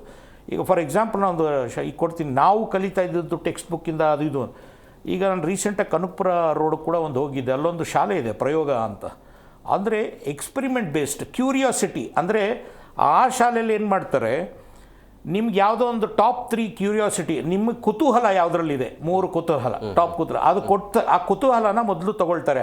ಆ ಕುತೂಹಲನ ಇರೋದ್ರ ಮೇಲೆ ನೀವು ಹೇಗೆ ಎಜುಕೇಷನ್ ಅವರು ಕೊಡ್ತೀರಾ, ಎಕ್ಸ್ಪೆರಿಮೆಂಟ್ ಬೇಸ್ಡ್. ಅದು ಪ್ರಯೋಗ ಅನ್ನೋ ಶಾಲೆ ಕನಕಪುರದಲ್ಲಿ. ಆ ಥರ ಶಾಲೆಗಳು ಜಾಸ್ತಿ ಬರಬೇಕು. ಅಲ್ಲಿ ಮಕ್ಕಳಿಗೆ ನಿಮ್ಮ ಕುತೂಹಲ, ನಿಮ್ಮ ಆಸಕ್ತಿ ಮೇಲೆ ಎಜುಕೇಷನ್ನ ಟ್ರೈನ್ ಮಾಡ್ತಾ ಇದ್ದಾರೆ. ಆ ಆಸಕ್ತಿ ಇರೋ ತರಹ ನಾವು ಪಾಠ ಮಾಡಲಿಲ್ಲ ಅಂತಂದರೆ, ನೀವು ಕೇಳಿದ್ದು ಕ್ವಶನ್ ಏನು ಅಂತಂದರೆ, ಮಕ್ಕಳು ಯಾಕೆ ಆಸಕ್ತಿಗೆ ಕಳ್ಕೊತಾ ಇದ್ದಾರೆ, ಹೇಗೆ, ಇದಕ್ಕೆ ಏನು ಕಾರಣ ಅಂತಂದರೆ, ವಾಟ್ ವಿ ಆರ್ ಟೀಚಿಂಗ್, ನಾವು ಏನು ಹೇಳ್ಕೊಡ್ತಾ ಇದ್ದೀವಿ, ಅವ್ರು ಏನು ಕಲಿಬೇಕು ಅಂತ ಇದ್ದಾರೆ, ಅದು ಕಲಿತ್ರೆ ನನಗೇನು ಸಿಗುತ್ತೆ ಅನ್ನೋದನ್ನು ಕ್ಲಾರಿಟಿ ಕೊಡ್ತಾ ಇಲ್ಲ. ಈ ಕಾರಣಕ್ಕೋಸ್ಕರ ಮಕ್ಕಳು ಆಸಕ್ತಿ ಕಳ್ಕೊತಾ ಇದ್ದಾರೆ. ಒಂದು ಆಸಕ್ತಿ ಇಲ್ಲ ಅಂತಂದರೆ ನೀವು ಎಷ್ಟೇ ಪ್ರೆಷರ್ ಹಾಕಿದ್ರೂ ಮಕ್ಕಳು ಕಲಿಯಲ್ಲ. ಆ ಕಲಿದಿರೋ ಕಾರಣದಿಂದ ಪರ್ಟಿಕ್ಯುಲರ್ಲಿ ಇದು 8, 9, 10ನೇ ಕ್ಲಾಸಲ್ಲಿ ತುಂಬ ಸ್ಟ್ರಾಂಗಾಗಿ ನಡೀತಾ ಇದೆ. 11, 12ಕ್ಕೆ ಹೋಗುವಷ್ಟರಲ್ಲಿ ಭಾಳ ಫಿಲ್ಟ್ರಾಗಿ ಹೋಗ್ತಾರೆ. ಒಂದು ಆಸಕ್ತಿ. ಆಮೇಲೆ ಇದು ಬರೀ ರೂರಲ್ಗೆ ಸೀಮಿತವಾಗಿದ್ದಲ್ಲ, ಸಿಟೀಲಿ ಜಾಸ್ತಿ ಇದೆ ಇದು. ಅಂದರೆ ನಾನು ಸ್ಪೋರ್ಟ್ಸ್ ಮಾಡಬೇಕು ಅಂತಿರುತ್ತೆ, ಡಾಕ್ಟರ್ ಆಗಬೇಕು ಅಂತಾರೆ, ನೀವೇನೋ ಬೇರೆ ಏನೋ ಹೇಳ್ಕೊಟ್ರೆ ಆಗಲ್ಲ. ಅವ್ರಿಗೆ they want outcome based education. ಅಂದರೆ ನನಗೆ ಇದನ್ನು ಮಾಡಿದ್ರೆ ನನಗೇನು ಸಿಗುತ್ತೆ. And speed is also important. ಇವಾಗ ಮೊದಲ ಥರ ವೆಯ್ಟ್ ಮಾಡಲ್ಲ ಈ generation. Speed, they want answers immediately, solutions immediately. Problem ನನ್ನ ಹತ್ರ ಇದೆ, ನಾನು ಹಿಂಗೆ ಹೇಳ್ತೀನಿ, ಅದಕ್ಕೆ ನನಗೆ ಸೊಲ್ಯೂಷನ್ ಕೊಡಿ ಇಮಿಡಿಯೇಟಾಗಿ. More practical, less theoretical. ನಮ್ಮ ಕಾಲದಲ್ಲಿ ಬೇರೆ ಆ ಥರ. ಅದು ಇದು ತನಕ ಆರಾಮಾಗಿ ಓದ್ತಾ ಇದ್ರು, ಸಮಸ್ಯೆ ಇರ್ತಿರ್ಲಿಲ್ಲ. ಇವಾಗ SLC ಓದ ತಕ್ಷಣ ಕೆಲಸ ಬೇಕು ಅನ್ನೋ ಮೆಂಟಾಲಿಟಿ ಇದೆ ಈಗ. ಆಮೇಲೆ ನಾನು ಮತ್ತೆ ಏನಕ್ಕೆ ಹೇಳ್ತೀನಿ, ಪ್ರಯೋಗ ಶಾಲೆ ಅಂದರೆ ಆ ಥರ ಶಾಲೆಗಳು ನಮ್ಗೆ ಬೇಕು ಅಂತ ಹೇಳ್ತಾ ಇದ್ದೀನಿ. Technical course. ಹೌದೌದು. ಅಂದರೆ ವೆರಿ ಪ್ರಾಕ್ಟಿಕಲ್ ಬೇಸ್ಡ್. ಅವರೇನೋ ಒಂದು ಕೊಟ್ಟು ಎಕ್ಸ್ಪೆರಿಮೆಂಟ್ ಮಾಡಿ ಕಲ್ತ್ಕೊಳ್ಳೋದಿರುತ್ತಲ್ಲ, ಆ ಥರ ಕಲಿಕೆಗೂ ನಾವು ಕ್ಲಾಸ್ ರೂಮ್ ಬೇಸ್ಡ್ ಟೀಚಿಂಗಿಗೂ ಬಹಳ ಅಜಗಜಾಂತ ವ್ಯತ್ಯಾಸ ಇದೆ. ಈ ಪ್ರಯೋಗದ ಬಗ್ಗೆ ರೀಸೆಂಟಾಗಿ ನಮ್ಮ ಪ್ರಧಾನಮಂತ್ರಿ ಮೋದಿಗಳು ಕೂಡ ಮನ್ ಕಿ ಬಾತಲ್ಲಿ ಮೆನ್ಷನ್ ಮಾಡಿದ್ರು. ತೇಜಸ್ವಿ ಸೂರ್ಯ MP ಅವರು ಅಲ್ಲಿ ಹೋಗಿದ್ರು. ಸುಮಾರು ಜನ ಈಗ ಹೋಗ್ತಾ ಇದ್ದಾರೆ ಅಲ್ಲಿ ನೋಡ್ಲಿಕ್ಕೆ, ಇದು ಹೇಗೆ ಮಾಡ್ತಾ ಇದ್ದೀರಾ. ಶಾಲೆಗಳಿಗೆ ಅವರು ಕಿಟ್ಗಳು ಕೊಡ್ತಾ ಇದ್ದಾರೆ, ಪ್ರಾಕ್ಟಿಕಲ್ ಕಿಟ್ಸ್. ಆ ಥರ ಅಂದರೆ it is a very interesting way of learning ಅಂತ ಹೇಳ್ತಾ ಇದ್ದೀನಿ. ಈ ಥರ ನಮಗೆ ಕಲಿಕೆ ಆಸಕ್ತಿ, ಮಕ್ಕಳಿಗೆ ಆಸಕ್ತಿ, ಈ ಜನ್ರೇಷನ್ಗೆ ಆಗೋ ಆಸಕ್ತಿಗಳನ್ನ ನಾವು ಬೆಳೆಸ್ಕೊಡ್ಬೇಕಾಗಿರೋದು ನಮ್ಮ ಕರ್ತವ್ಯ. ಹಳೆ ಕಾಲದ ಸ್ಟಡೀಸು ಮಕ್ಕಳ ಜೊತೆ ನಾವು ಅಡಾಪ್ಟ್ ಆಗಬೇಕು. ಎಕ್ಸಾಕ್ಟ್ಲಿ. ಹೇಮಂತ್ ಸರ್, ಈಗ ಶಿಕ್ಷಣ ವ್ಯವಸ್ಥೆಯಲ್ಲಿ ಏನೆಲ್ಲ ಬದಲಾವಣೆ ಆಗಬೇಕು? ಆಗಲೇ ಹೇಳಿದೆ ಶಿಕ್ಷಣ ವ್ಯವಸ್ಥೆ ಸರಿ ಇಲ್ಲ, ಸೊ ಅದರಲ್ಲಿ ಕೆಲವೊಂದಿಷ್ಟು ಬದಲಾವಣೆ ಆಗಬೇಕಾಗತ್ತೆ ಅಂತ ಹೇಳಿದ್ರೆ ಮಕ್ಕಳಿಗೋಸ್ಕರ ಏನೆಲ್ಲ ಬದಲಾವಣೆ? ಇವಾಗ ಕಂಪಲ್ಸರಿ ಎಜುಕೇಷನ್ ಇದೆ, 14 ವರ್ಷದವರೆಗೂ ಇದೆ ಅಷ್ಟೇ ಕಂಪಲ್ಸರಿ ಎಜುಕೇಷನ್. 21 ವರ್ಷ ಮಾಡಿ ಆವಾಗ ಆರ್ಥಿಕವಾಗಿ ಯಾರು ಕಾಲೇಜ್ ಡ್ರಾಪ್ಔಟ್ ಆಗ್ತಾರೆ ಅಂಥ ಮಕ್ಕಳಿಗೆ ಅನುಕೂಲ ಆಗುತ್ತೆ. ಪದವಿ ಓದೋಕ್ಕಾಗ್ದಲೇ ಎಷ್ಟೋ ಜನ ಫೀಸ್ ಕಟ್ಟೋಕ್ಕಾಗ್ದಲೇ ಬಿಡ್ತಾರೆ, ಅಂಥ ಮಕ್ಕಳಿಗೆ ಅನುಕೂಲ ಆಗ್ತದೆ. ಇದು ಯಾರು ಸರ್ಕಾರಿ ಶಾಲೆ ಮಕ್ಕಳಲ್ವಾ, ಸರ್ಕಾರಿ ಶಾಲೆಯಿಂದ ಓದಂಥವ್ರು ಸರ್ಕಾರಿ ಕಾಲೇಜಲ್ಲೇ ಡ್ರಾಪ್ಔಟ್ ಆಗ್ತಕ್ಕಂಥವ್ರು. ಪ್ರೈವೇಟ್ ಕಾಲೇಜ್ ಆಗ್ತಬೋದು, ಸಾರ್ ಹೇಳ್ದಂಗೆ ಬರೀ ಪರ್ಸಂಟೇಜು ತುಂಬ ಕಮ್ಮಿ, ಅದರಲ್ಲಿ 5% ಇದರಲ್ಲಿ 50% ಇರುತ್ತೆ. ಹಾಗಾಗಿ ಅದನ್ನು ಮಾಡಬೇಕು. ಕಂಪಲ್ಸರಿ ಎಜುಕೇಷನ್ ಅಲ್ಲಿವರೆಗೂ ಮಾಡಿ, ನಂತರ ನೀವು ವೃತ್ತಿಪರ ಕೋರ್ಸನ್ನು ಮಾಡಿ. ಇವಾಗ MBBS ಅಲ್ಲಿ ಡ್ರಾಪ್ಔಟ್ ಆಗ್ತಾರಾ, ಇಂಜಿನಿಯರಿಂಗ್ ಇದರಲ್ಲಿ ಡ್ರಾಪ್ಔಟ್ ಆಗ್ತಾರಾ? ಇಲ್ಲ, ಅಲ್ಲಿ ಕ್ಯಾಂಪಸ್ ಸೆಲೆಕ್ಷನ್ ನಡೀತದೆ. ಗ್ಯಾರಂಟಿ ಅವರೇ ಏನು ಉದ್ಯೋಗನ ಸೃಷ್ಟಿ ಮಾಡ್ತಾರೆ. ಈ ನಮ್ಮ BA BSc ಮಾಡ್ತಕ್ಕಂಥ ಈ ಕಾಲೇಜ್ಗಳು ಇದಾರಲ್ಲ, ಇವರು ಏನು ಹೇಳಿದಾರಲ್ವ, ಆ ಕಾಲೇಜಲ್ಲಿ ಯಾರಿಗಾದರೂ ಉದ್ಯೋಗನ ಸೃಷ್ಟಿ ಮಾಡಿದಾರಾ? ಕ್ಯಾಂಪಸ್ ಸೆಲೆಕ್ಷನ್ ಮಾಡಿ 4 ಜನಕ್ಕೆ ಉದ್ಯೋಗ ಭರವಸೆ ಕೊಟ್ಟಿದ್ದಾರಾ? ಅದಾಗ್ತಾ ಇಲ್ಲ. ಈ ಎಲ್ಲ ಕಾರಣನೂ ಬದಲಾಗಬೇಕು, ನೀತಿನ ರೂಪಿಸ್ಬೇಕು. ಆವಾಗ ಆ ಭರವಸೆ ಬರುತ್ತೆ. ಇಲ್ಲಿ ಓದಿದ್ರೆ ನನಗೆ ಶಿಕ್ಷಣದ ಜೊತೆ ಉದ್ಯೋಗ ಸಿಗುತ್ತೆ, ನಾನು ಯಾಕೆ ಬಿಡಬೇಕು, ನಾನು ಯಾಕೆ ಇವಾಗ ಯಾವುದೋ ಒಂದು ಸಣ್ಣ ಕೆಲಸಕ್ಕೆ ಹೋದರೆ ಓದಿದ್ರೆ ಇನ್ನೂ ದೊಡ್ಡ ಕೆಲಸ ಸಿಗುತ್ತೆ ಅನ್ನೋದು ಅವನಿಗೆ ಅರಿವಾಗಬೇಕು. ಆ ಭರವಸೆನ ಶಿಕ್ಷಣ ಇಲಾಖೆ ಅದನ್ನು ಅವರಿಗೆ ತುಂಬಬೇಕು. ಆ ಕೆಲಸ ಆಗ್ತಾ ಇಲ್ಲಲ್ಲ, ಅವನಿಗೆ ಗೊತ್ತಿದೆ ಇವಾಗ ಓದಿದ್ರು ಅಂದೇ ಈ ಪದವಿ ಪಡೆದಾದ ಮೇಲೂ ಇದೇ ಕೆಲಸಕ್ಕೆ ಬರಬೇಕು, ಇವಾಗಲೂ ಅದೇ ಕೆಲಸ ಮಾಡೋಣ. ನೋಡಿ, ಲೇಬರ್ ಮಿನಿಸ್ಟ್ರಿ ಡಾಟಾ ನೋಡಿ, ಹೈಯೆಸ್ಟ್ 45 ವರ್ಷದ ಇದರಲ್ಲಿ ಅನ್ಎಂಪ್ಲಾಯ್ಮೆಂಟ್ ರೇಟ್ ಇದೆ. ಅವರಿಗೆ ಗೊತ್ತಿದೆ, ಯಾಕೆಂದರೆ ಇವಾಗ ಎಷ್ಟು ಒಂದೊಂದು ಅಪ್ಲಿಕೇಶನ್ ಹಾಕಿದ್ರೆ ಕೋಟ್ಯಾಂತರ ಜನ ಅದಕ್ಕೆ ಅರ್ಜಿ ಆಗ್ತಾ ಇದ್ದಾರೆ. ಉದ್ಯೋಗಕ್ಕೆ ಅಷ್ಟು ಇದಿದೆ. ಇಲ್ಲಿಂದ ವಲಸೆ ಎಲ್ಲೆಲ್ಲಿಗೆ ಹೋಗ್ತಾರೆ, ಬೇರೆಯವರು ವಲಸೆಗೆ ಅಂದರೆ ಕೆಲಸ ಹುಡುಕೊಂಡು ವಲಸೆ ಬರೋದು ಗೊತ್ತಿದೆ. ಒಂದೊಂದು ಉದ್ಯೋಗಕ್ಕೆ ಅಷ್ಟು ಕಾಂಪಿಟೇಷನ್ ಇರುವಾಗ ಅವ್ರು ಏನು ಮಾಡ್ತಾರೆ? ಬೇರೆ ಏನು ವ್ಯವಸ್ಥೆ ಇದೆ? ಒಂದು ಖಾಸಗಿ ವಲಯದಲ್ಲಿ ಉದ್ಯೋಗನ ಹುಡುಕಬೇಕು, ಸರ್ಕಾರದ ವಲಯದಲ್ಲಿ ನಾವು ಕೇಳಂಗೆ ಇಲ್ಲ. ಇವಾಗ 65,000 ಶಿಕ್ಷಕರ ನೇಮಕಾತಿ ಮಾಡಬೇಕು, ಅಷ್ಟು ಇದಿದೆ. ಯಾವಾಗ ನೇಮಕಾತಿ ಮಾಡ್ತಾರೆ? ಮಾಡೋಕ್ಕಾಗಲ್ಲ. ಹೊಸಬ್ರು ಇನ್ನೂ BEd ಆಗಿರೋರು ಲಕ್ಷಾಂತರ ಜನ ಅದರಲ್ಲಿ ಇದ್ದಾರೆ. ಅವರು ಎಲಿಜಿಬಿಲಿಟಿ ಕಳ್ಕೊಳ್ತಾರೆ, ಬೇರೆಯವ್ರ ಎಲಿಜಿಬಿಲಿಟಿ ಬರ್ತಾರೆ. ಆದರೆ ಅವನು ಉದ್ಯೋಗಾಕಾಂಕ್ಷಿ, ನನಗೆ ತಗೊಳ್ತಾರೆ ಅಂತ ಕಾಯ್ಕೊಂಡಿರೋಕ್ಕಾಗತ್ತಾ? ಸರ್ಕಾರ ನನ್ನನ್ನು ನೇಮಕ ಮಾಡುತ್ತೆ ಅಂತ ಕಾಯೋಕ್ಕಾಗಲ್ಲ. ಅವನು ಬೇರೆ ಉದ್ಯೋಗನ ನೋಡಲೇಬೇಕಾಗುತ್ತೆ. ಆವಾಗ ಇಂಥ ಉದ್ಯೋಗಕ್ಕೆ ಅವರು ಹೋಗಲೇಬೇಕಾಗುತ್ತೆ. ಇದು ಕುಟುಂಬದ ಪರಿಸ್ಥಿತಿ ಮೇಲೂ ಅವಲಂಬ ಇದೆ. ಎಷ್ಟೋ ಕುಟುಂಬಗಳಲ್ಲಿ ಸಿಂಗಲ್ ಪೇರೆಂಟ್ ಇದ್ದಾರೆ, ಮತ್ತು ಆರೋಗ್ಯದ ಪರಿಸ್ಥಿತಿ ಸರಿ ಇರಲ್ಲ. ಈ ಎಲ್ಲ ಕಾರಣದಿಂದ ಈ ಸ್ಕೂಲ್ ಡ್ರಾಪ್ಔಟ್ ಆಗ್ತಾ ಇದೆ, ಕಾಲೇಜ್ ಡ್ರಾಪ್ಔಟ್ ಆಗ್ತಾ ಇದೆ. ನಾವು ನಗರದಲ್ಲಿ ಮಾತ್ರ ನಾವು ಸಿಲೆಬಸ್ ಅಲ್ಲಿ ಬದಲಾವಣೆ ಆಗ್ಬೇಕು ಸರ್. ಹೌದು, ಈ ಟೀಚರು ಬದಲಾವಣೆ ಆಗ್ಬೇಕು. ಹಳೆಯ ಕಾಲದ ಎಲ್ಲ ಟೀಚರ್ಗಳನ್ನ ಇಟ್ಕೊಂಡಿದ್ರ, ಆ ಪುಸ್ತಕದಲ್ಲಿ ಏನಿದೆ ಅದನ್ನು ಓದಿ ಮನೆ ಹೋಗ್ತಿದ್ದಾರೆ. ಅದರಿಂದ ಏನ್ ಪ್ರಯೋಜನ ಅಂತ ಮಕ್ಕಳ ಪ್ರಶ್ನೆ ಮಾಡ್ತಾ ಇದ್ದಾರೆ. ಅವ್ರಿಗೆ ಏನು ಸಿಗ್ತಾ ಇಲ್ಲ, ಅದು ಉದ್ಯೋಗದ ಭರವಸೆನೇ ಸಿಗ್ತಾ ಇಲ್ಲ ಆ ಶಿಕ್ಷಣದಲ್ಲಿ. ಹಾಗಾಗಿ ಅವರು ಬಿಡ್ತಾ ಇದ್ದಾರೆ. ಮತ್ತೆ ಅದು ಸುತ್ತಮುತ್ತ ಎಲ್ಲಿ ಅವಕಾಶ, ಇವರು ಅವಕಾಶ ಕ್ರಿಯೇಟ್ ಮಾಡ್ತಾ ಇದ್ದಾರೆ ಕೈಗಾರಿಕೆ ಇರೋ ಜಾಗದಲ್ಲಿ, ಅಂತ ಕಡೆ ಬಿಡ್ತಾ ಇದ್ದಾರೆ. ಒಂದು ಆರ್ಗ್ಯುಮೆಂಟ್ ಏನು ಅಂತಂದರೆ, ಈ ಏನೋ ಫಂಡಮೆಂಟಲ್ಸ್ ಚೆನ್ನಾಗಿರಬೇಕು ಅಂತ ಇರುತ್ತೆ. ಕರೆಕ್ಟ್, ಫಂಡಮೆಂಟಲ್ಸ್ ಸರಿಯಾಗಿರಬೇಕು. ಆದರೆ ಆ ಫಂಡಮೆಂಟಲ್ಸ್ ಆದಮೇಲೆ ನೆಕ್ಸ್ಟ್ ಲೆವೆಲ್ಗೆ ಹೋಗೋಕ್ಕೆ ಆಗ್ತಾ ಇಲ್ಲ ಮಕ್ಕಳಿಗೆ. ಅದೊಂದು ಬಿಗ್ ಬ್ಯಾರಿಯರ್ ಇದೆ. ಇಷ್ಟು ಓದ್ತಾರೆ, ಅದರ ಅಪ್ಲಿಕೇಶನ್ ಅವ್ರಿಗೇನು ಆಗ್ತಾ ಇಲ್ಲ, ಅದು ಔಟ್ಕಮ್ ಆಗ್ತಾ ಇಲ್ಲ, ಅಂದರೆ ಅವ್ರ ಔಟ್ಪುಟ್ ಆಗ್ತಾ ಇಲ್ಲ. ಬರೀ ಕಲಿಕೆ. ಈ ಕಾಲದ ಜನ್ರೇಷನ್ ಮಕ್ಕಳು ಅದನ್ನು ಕಲಿಯಲ್ಲ. ಅದನ್ನು ಈ ಸರ್ಕಾರ ಆಗಲಿ ಸೊಸೈಟಿ ಸಮಾಜ ಅರ್ಥಕೋಬೇಕು. ಅದು ನೀವು ಹೇಳಿದ ಹಾಗೆ ಕರಿಕ್ಯುಲಮ್ ರೀಡಿಸೈನ್ ಮಾಡಬೇಕು. It has to be more practical. ಆವಾಗಲೇ ಮಕ್ಕಳ ಆಸಕ್ತಿ ನಾವು ಹಿಡಿತದಲ್ಲಿ ಇಟ್ಕೊಳ್ಳೋಕೆ ಸಾಧ್ಯ. ಮತ್ತು ಕಾಂಪಿಟೇಷನ್. ಇವಾಗ ಅವನು ಮೊಬೈಲ್ ತೊಗೊಂಡಿದ್ದಾನೆ ಹುಡುಗ, ನಾನು ಕೆಲಸಕ್ಕೆ ಸೇರ್ಕೊಂಡು ಮೊಬೈಲ್ ತೊಗೊಳ್ಳೋಣ. ಅವನು ಗಾಡಿ ತೊಗೊಂಡಿದ್ದಾನೆ, ನಾನು ಗಾಡಿ ತೊಗೊಳ್ಳೋಣ. ಇದು ಕಾಂಪಿಟೇಟಿವ್ ವರ್ಲ್ಡಲ್ಲಿ ಸೋಷಿಯಲ್ ಮೀಡಿಯಾ ಇನ್ಫ್ಲೂಯೆನ್ಸ್ ಸೋಷಿಯಲ್ ಮೀಡಿಯಾದಲ್ಲಿ ಇದು ಒಂದು. ಅವನು ಸ್ಕೂಲ್ ಬಿಟ್ಟು ಹೈಫೈ ಜೀವನ. ಈಗ ವಿವೇಕಾನಂದ ಸರ್, ಈಗ ನಾನು PUC ಓದ್ತೀನಿ, SSLC ಓದ್ತೀನಿ, ಡಿಗ್ರಿ ಮುಗಿಸ್ತೀನಿ, PhD ಮಾಡ್ತೀನಿ, ನನಗೆ ಕೆಲಸ ಇಲ್ಲ, ಓದಿ ಏನು ಮಾಡಲಿ ಅಂದರೆ ಎಷ್ಟೇ ಶಿಕ್ಷಣ ಪಡೆದ್ರು ಕೂಡ ನನ್ನ ಕೆಲಸ ಇಲ್ಲ ಅಂದಾಗ ಆ ಶಿಕ್ಷಣ ತಗೊಂಡು ನಾನೇನು ಮಾಡಲಿ ಅನ್ನೋಂಥ ಪ್ರಶ್ನೆ ಈಗ. ಹೌದು, ಇದು ಆಡಳಿತಾತ್ಮಕ ಸಮಸ್ಯೆ. ಯಾಕೆಂದ್ರೆ ನಾನು ಆಗ್ಲೇ ಹೇಳದ್ನಲ್ಲ, ವಿಶ್ವದ ಅತಿ ಹೆಚ್ಚು ಜನಸಂಖ್ಯೆಯ ದೇಶ ಇದೊಂದು ಆಡಳಿತಾತ್ಮಕ ಸಮಸ್ಯೆ. ನನಗೆ ಉದ್ಯೋಗ ಬೇಕು, ಹಾಗಾದ್ರೆ ಉದ್ಯೋಗ ಎಲ್ಲಿ ಸೃಷ್ಟಿ ಮಾಡಕ್ ಸಾಧ್ಯ? ಯಾರು ಸೃಷ್ಟಿ ಮಾಡಬೇಕು? ಸರ್ಕಾರಗಳು ಸೃಷ್ಟಿ ಮಾಡಬೇಕು ನಿಜ, ಆದ್ರೆ ಸಮಾಜದ ಜವಾಬ್ದಾರಿ ಏನು? ಈಗ ಜನಸಂಖ್ಯೆ ಜಾಸ್ತಿ ಆಗ್ತಾ ಇದೆ, ನಮ್ಮ ಪ್ರಕೃತಿಯನ್ನ ನಾವು ಎಷ್ಟು ಸಾಧ್ಯವೋ ಅಷ್ಟು ದುರುಪಯೋಗ ಪಡಿಸ್ಕೊತಾ ಇದ್ದೀವಿ. ಅದರ ದುಷ್ಪರಿಣಾಮಗಳನ್ನು ನಾವು ಅನುಭವಿಸ್ತಾ ಇದ್ದೀವಿ. ಎಲ್ಲರ ಆರೋಗ್ಯದಲ್ಲಿ ಕುಸಿತ ಆಗ್ತಾ ಇದೆ, ಎಲ್ಲರಿಗೂ ಶಿಕ್ಷಣವನ್ನ ಕೊಡಕ್ಕಾಗ್ತಾ ಇಲ್ಲ, ಉದ್ಯೋಗವನ್ನ ಕೊಡಕ್ಕಾಗ್ತಾ ಇಲ್ಲ, ಆರೋಗ್ಯವನ್ನ ಕೊಡಕ್ಕಾಗ್ತಾ ಇಲ್ಲ. ಅಂದ್ರೆ ಇದೊಂಥರ ಮಲ್ಟಿ ಚಾಲೆಂಜಿಂಗ್ ಆಗ್ತಾ ಇದೆ. ಅದಕ್ಕೆ ಬೇಕಾದಂತಹ ವ್ಯವಸ್ಥೆ ಇದೆಯಲ್ಲ, ಅದು ನಮ್ಮ ಶಿಕ್ಷಣ ಕ್ರಮದಲ್ಲಿ ಇಲ್ಲ. ನಾವಾಗ್ಲೇ ಮಾತಾಡ್ಕೋತಾ ಇದ್ವಿ ಶಿಕ್ಷಣ ಕ್ರಮದಲ್ಲಿ ಏನು ಅಂತ. ಈಗ ಉದಾಹರಣೆಗೆ ಇಂಜಿನಿಯರಿಂಗ್ ಓದ್ತಾರಲ್ಲ, ಈ ಕಂಪ್ಯೂಟರ್ ಸೈನ್ಸ್, ಅವರು ಓದ್ತಾ ಇರೋದು 10 ವರ್ಷನೋ 12 ವರ್ಷನೋ ಹಿಂದಿಂದಂತೆ ಸಬ್ಜೆಕ್ಟು. ನೀವು ಡಿಗ್ರಿ ಮಾಡ್ಕೊಂಬಂದ್ಮೇಲೂ ಕೂಡ BE ಮಾಡಿದ್ಮೇಲೆ ಅವ್ರಿಗೆ ಅಪ್ಡೇಟ್ ಆಗಿರುವಂತಹ ಈಗ ಇನ್ಫೋಸಿಸ್ ಅಥವಾ ಬೇರೆ ಬೇರೆ ಸಾಫ್ಟ್ವೇರ್ ಕಂಪನಿಗಳಿದೆಯಲ್ಲ, ಅವ್ರು ಬಹಳ ಮುಂದೆ ಹೋಗ್ಬಿಟ್ಟಿದ್ದಾರೆ. ಒಂದು G ಲೆಕ್ಕದಲ್ಲ 5Gನೋ 6Gನೋ 7Gಗೆ ಹೋದ್ರೆ ಇನ್ನು 2Gದೇ ಶಿಕ್ಷಣ ಇದೆ. ಸೊ ಅಂದ್ರೆ ಇಲ್ಲಿ ನಿರುದ್ಯೋಗಕ್ಕೆ ಸಮಸ್ಯೆ ಏನು ಅಂದ್ರೆ, ನೀವು ಇಲ್ಲಿ ಗ್ರಾಜುಯೇಷನ್ ಮಾಡಿರೋದು 2G, ನಾವು ಆಲ್ರೆಡಿ 5Gಗೆ ಬಂದಿದ್ದೀವಿ, ನೀವು ನಮಗೆ ಸೂಟ್ ಆಗೋದಿಲ್ಲ ಅಂತ ಒಂದು ವ್ಯವಸ್ಥೆ ಆಗ್ತಾ ಇದೆ. ಅಂದ್ರೆ ಶಿಕ್ಷಣವನ್ನ ಪ್ರತಿ ವರ್ಷ ಅಪ್ಡೇಟ್ ಮಾಡಬೇಕಾಗಿದೆ. ಎಷ್ಟು ವೇಗವಾಗಿದೆ ನಿಮ್ಗೆ ಗೊತ್ತಿದೆ. ಒಂದು ಗೋಲ್ಡ್ ರೇಟ್ ಇರ್ಬೋದು, ಒಂದು ಶೇರ್ ಮಾರ್ಕೆಟ್ ಇರ್ಬೋದು, ಅಥವಾ ಬೇರೆ ಬೇರೆ ವೆಹಿಕಲ್ಸ್ ಇರ್ಬೋದು. ಹೋದ ವರ್ಷ ಇದ್ದಿದ್ದು ಈ ವರ್ಷ ಇರೋದಿಲ್ಲ, ಜಮೀನು ಹೋದ ವರ್ಷ ಇಲ್ದಿದ್ದು ಈ ವರ್ಷ. ಅಂದ್ರೆ ಅಷ್ಟು ವೇಗವಾಗಿ ನಮ್ಮ ಸಮಾಜ ತಾಂತ್ರಿಕವಾಗಿ ಮುಂದುವರಿತಾ ಇರ್ಬೇಕಾದ್ರೆ ಈ ಶಿಕ್ಷಣ ಕ್ರಮವನ್ನ ನಾವಿಟ್ಕೊಂಡು ಉದ್ಯೋಗವನ್ನು ಕ್ರಿಯೇಟ್ ಮಾಡಕ್ ಆಗ್ತಾ ಇಲ್ಲ, ಕ್ರಿಯಾತ್ಮಕತೆಯೂ ಇಲ್ಲ. ಈಗ ನೋಡಿ, ಈಗ ಯುದ್ಧ ನಡೀತಾ ಇದೆ, ಅಥವಾ ಆಗ ಕರೋನಾ ವ್ಯವಸ್ಥೆ ಬಂತು, ಅಂತ ಟೈಮಲ್ಲಿ ಏನು ಪ್ರಧಾನಮಂತ್ರಿಗಳು ಹೇಳ್ತಾರೆ ಆತ್ಮನಿರ್ಭರ ಅಂತೇಳಿ, ಅದನ್ನು ಮಾಡಲಿಕ್ಕೆ ಸಾಕಷ್ಟು ಅವಕಾಶಗಳಿದ್ದಾವೆ. ಈ ದೇಶದ ಸಂಪನ್ಮೂಲಗಳನ್ನು, ಮೂಲಭೂತ ಸೌಕರ್ಯಗಳನ್ನ ನಾವು ಇಂಪ್ರೂವ್ ಮಾಡಿದ್ದೇ ಆದ್ರೆ ಉದ್ಯೋಗಗಳು ಸಾಕಷ್ಟು ಸೃಷ್ಟಿಯಾಗುತ್ತೆ. ಈಗ ಉದಾಹರಣೆಗೆ ಚೈನಾ ಕೂಡ ನೀವು ಹೇಗೆ ಉದ್ಯೋಗಗಳನ್ನ ಸೃಷ್ಟಿ ಅಲ್ಲೂ ನಿರುದ್ಯೋಗ ಇಲ್ಲ ಅಂತಲ್ಲ, ಆದ್ರೆ ನಮ್ಮಷ್ಟು ಖಂಡಿತವಾಗ್ಲೂ ಇಲ್ಲ. ನಮ್ಮಲ್ಲಿ ಏನಾಗ್ತಾ ಇದೆ ಅಂದ್ರೆ ಸರ್ವಿಸ್ ಓರಿಯೆಂಟೆಡ್ಗೆ ನಾವು ಹೆಚ್ಚು ಇಂಪಾರ್ಟೆನ್ಸ್ ಕೊಡ್ತಾ ಇದೀವಿ, ಪ್ರೊಡಕ್ಷನ್ ಓರಿಯೆಂಟೆಡ್ಗೆ ನಾವು ಇದು ಮಾಡ್ತಾ ಇಲ್ಲ. ನಿರುದ್ಯೋಗ ನೀವು ಹೇಳಿದ್ರಲ್ಲ, ಯಾಕೆ ನನಗೆ ಉದ್ಯೋಗ ಸಿಗಲ್ಲ ಅಂತೇಳಿ, ನಾವು ಸರ್ವಿಸ್ ಓರಿಯೆಂಟೆಡ್ ಅಂದ್ರೆ ತುಂಬಾ ಈಸಿ. ಸೋಮಾರಿತನ, ನಿಮ್ಮ ಹತ್ರ ಒಂದು ಗಾಡಿ ಇದೆ, ಯಾರೋ ಬುಕ್ ಮಾಡಿದ್ರು, ಊಟ ತಗೊಂಡು ಕೊಟ್ಟೆ, ಒಂದು 20-30 ಸಾವಿರ ತಿಂಗಳ ಬಂತು ಅಂದ್ರೆ ಒಂಥರ ಸರ್ವಿಸ್ ಓರಿಯೆಂಟೆಡ್. ನಮ್ಮ ದೇಶ ಇದೆಯಲ್ಲ, ಯಾವುದೇ ದೇಶ ಆಗ್ಲಿ ಪ್ರೊಡಕ್ಷನ್ ಓರಿಯೆಂಟೆಡ್ ಇರಬೇಕು ನಿಮ್ಗೆ. ಅಂದ್ರೆ ಪ್ರೊಡಕ್ಷನ್, ಅದು ಕೃಷಿ ಇರ್ಬೋದು, ಎಲ್ಲ ವಸ್ತುಗಳು ಪ್ರೊಡಕ್ಷನ್ ಇರಬೇಕು. ಸರ್ವಿಸ್ ಓರಿಯೆಂಟೆಡ್ ಸ್ವಲ್ಪ ಕಡಿಮೆ ಇರಬೇಕು, ಸರ್ವಿಸ್ ಓರಿಯೆಂಟೆಡ್ ಜಾಸ್ತಿ ಆಗ್ಬಿಡಬಾರ್ದು, ಅದು ನಮ್ಮಂತ ದೇಶಕ್ಕೆ.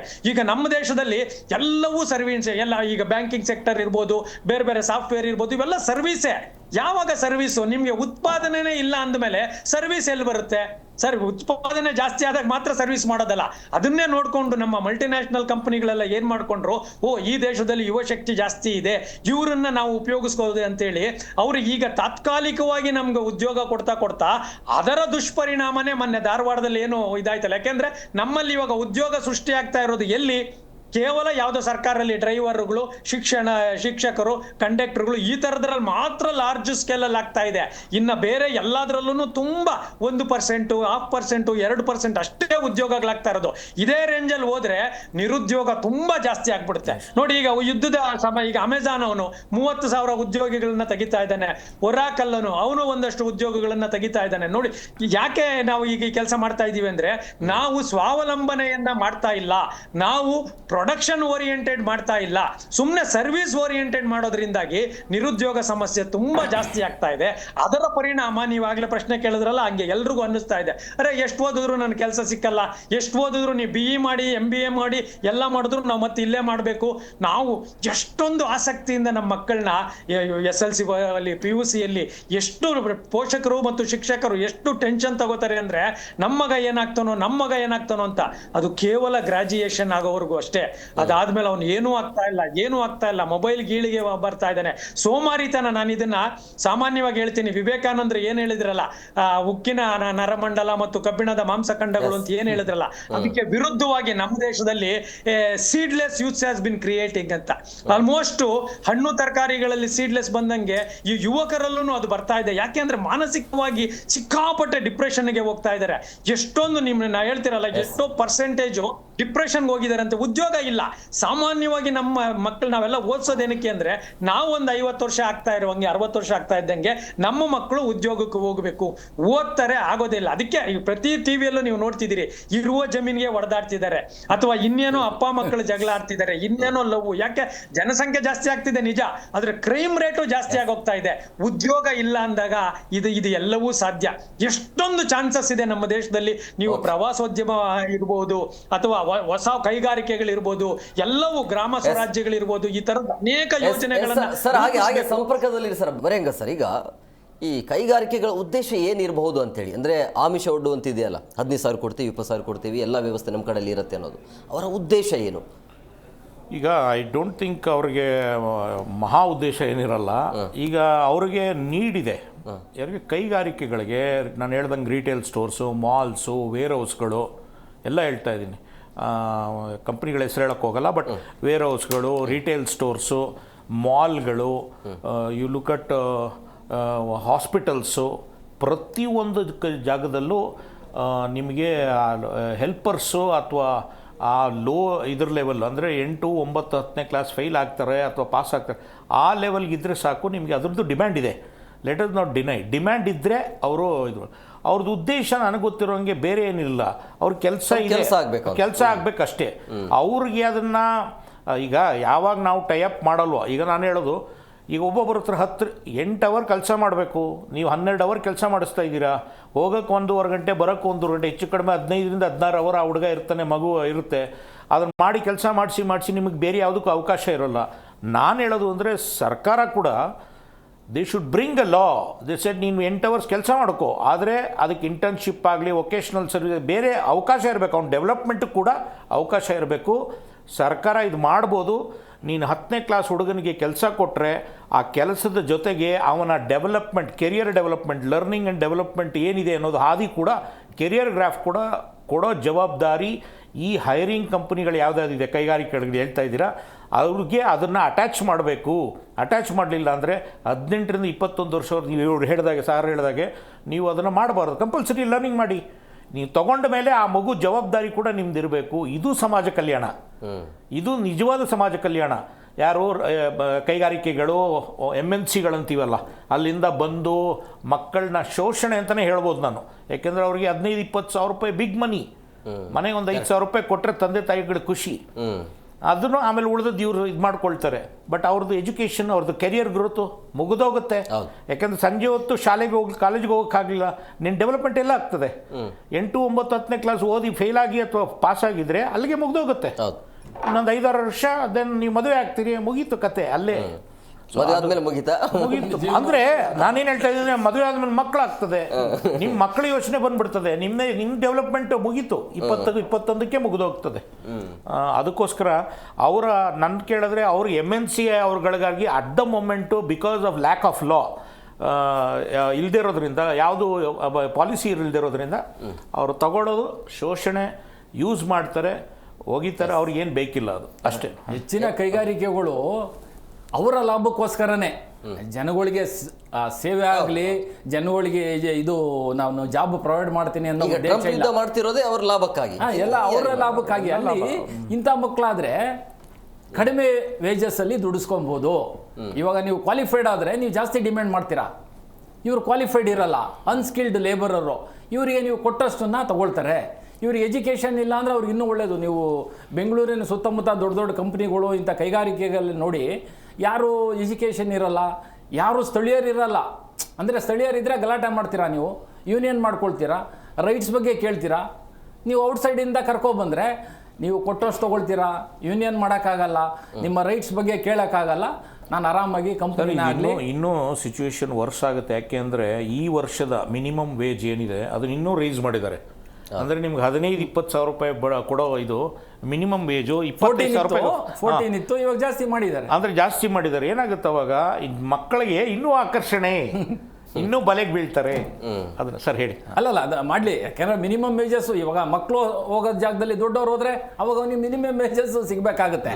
ಅವಾಗ ಅವನಿಗೆ ಕಮ್ಮಿ ಆದರೆ ಲಾಸ್ ಆಗಬಾರ್ದು. ಈ ಕಾರಣದಿಂದ ತುಂಬ ತೊಂದರೆ ಆಗ್ತಾ ಇದೆ. ಯಾಕೆಂದರೆ ಬೇರೆ ಕಡೆಯಿಂದ ಸಾವಿರಾರು ಜನ ಇವಾಗ ಕೆಲಸ ಹುಡ್ಕೊಂಡು ಬರ್ತಾರೆ ಬೆಂಗಳೂರಲ್ಲಿ.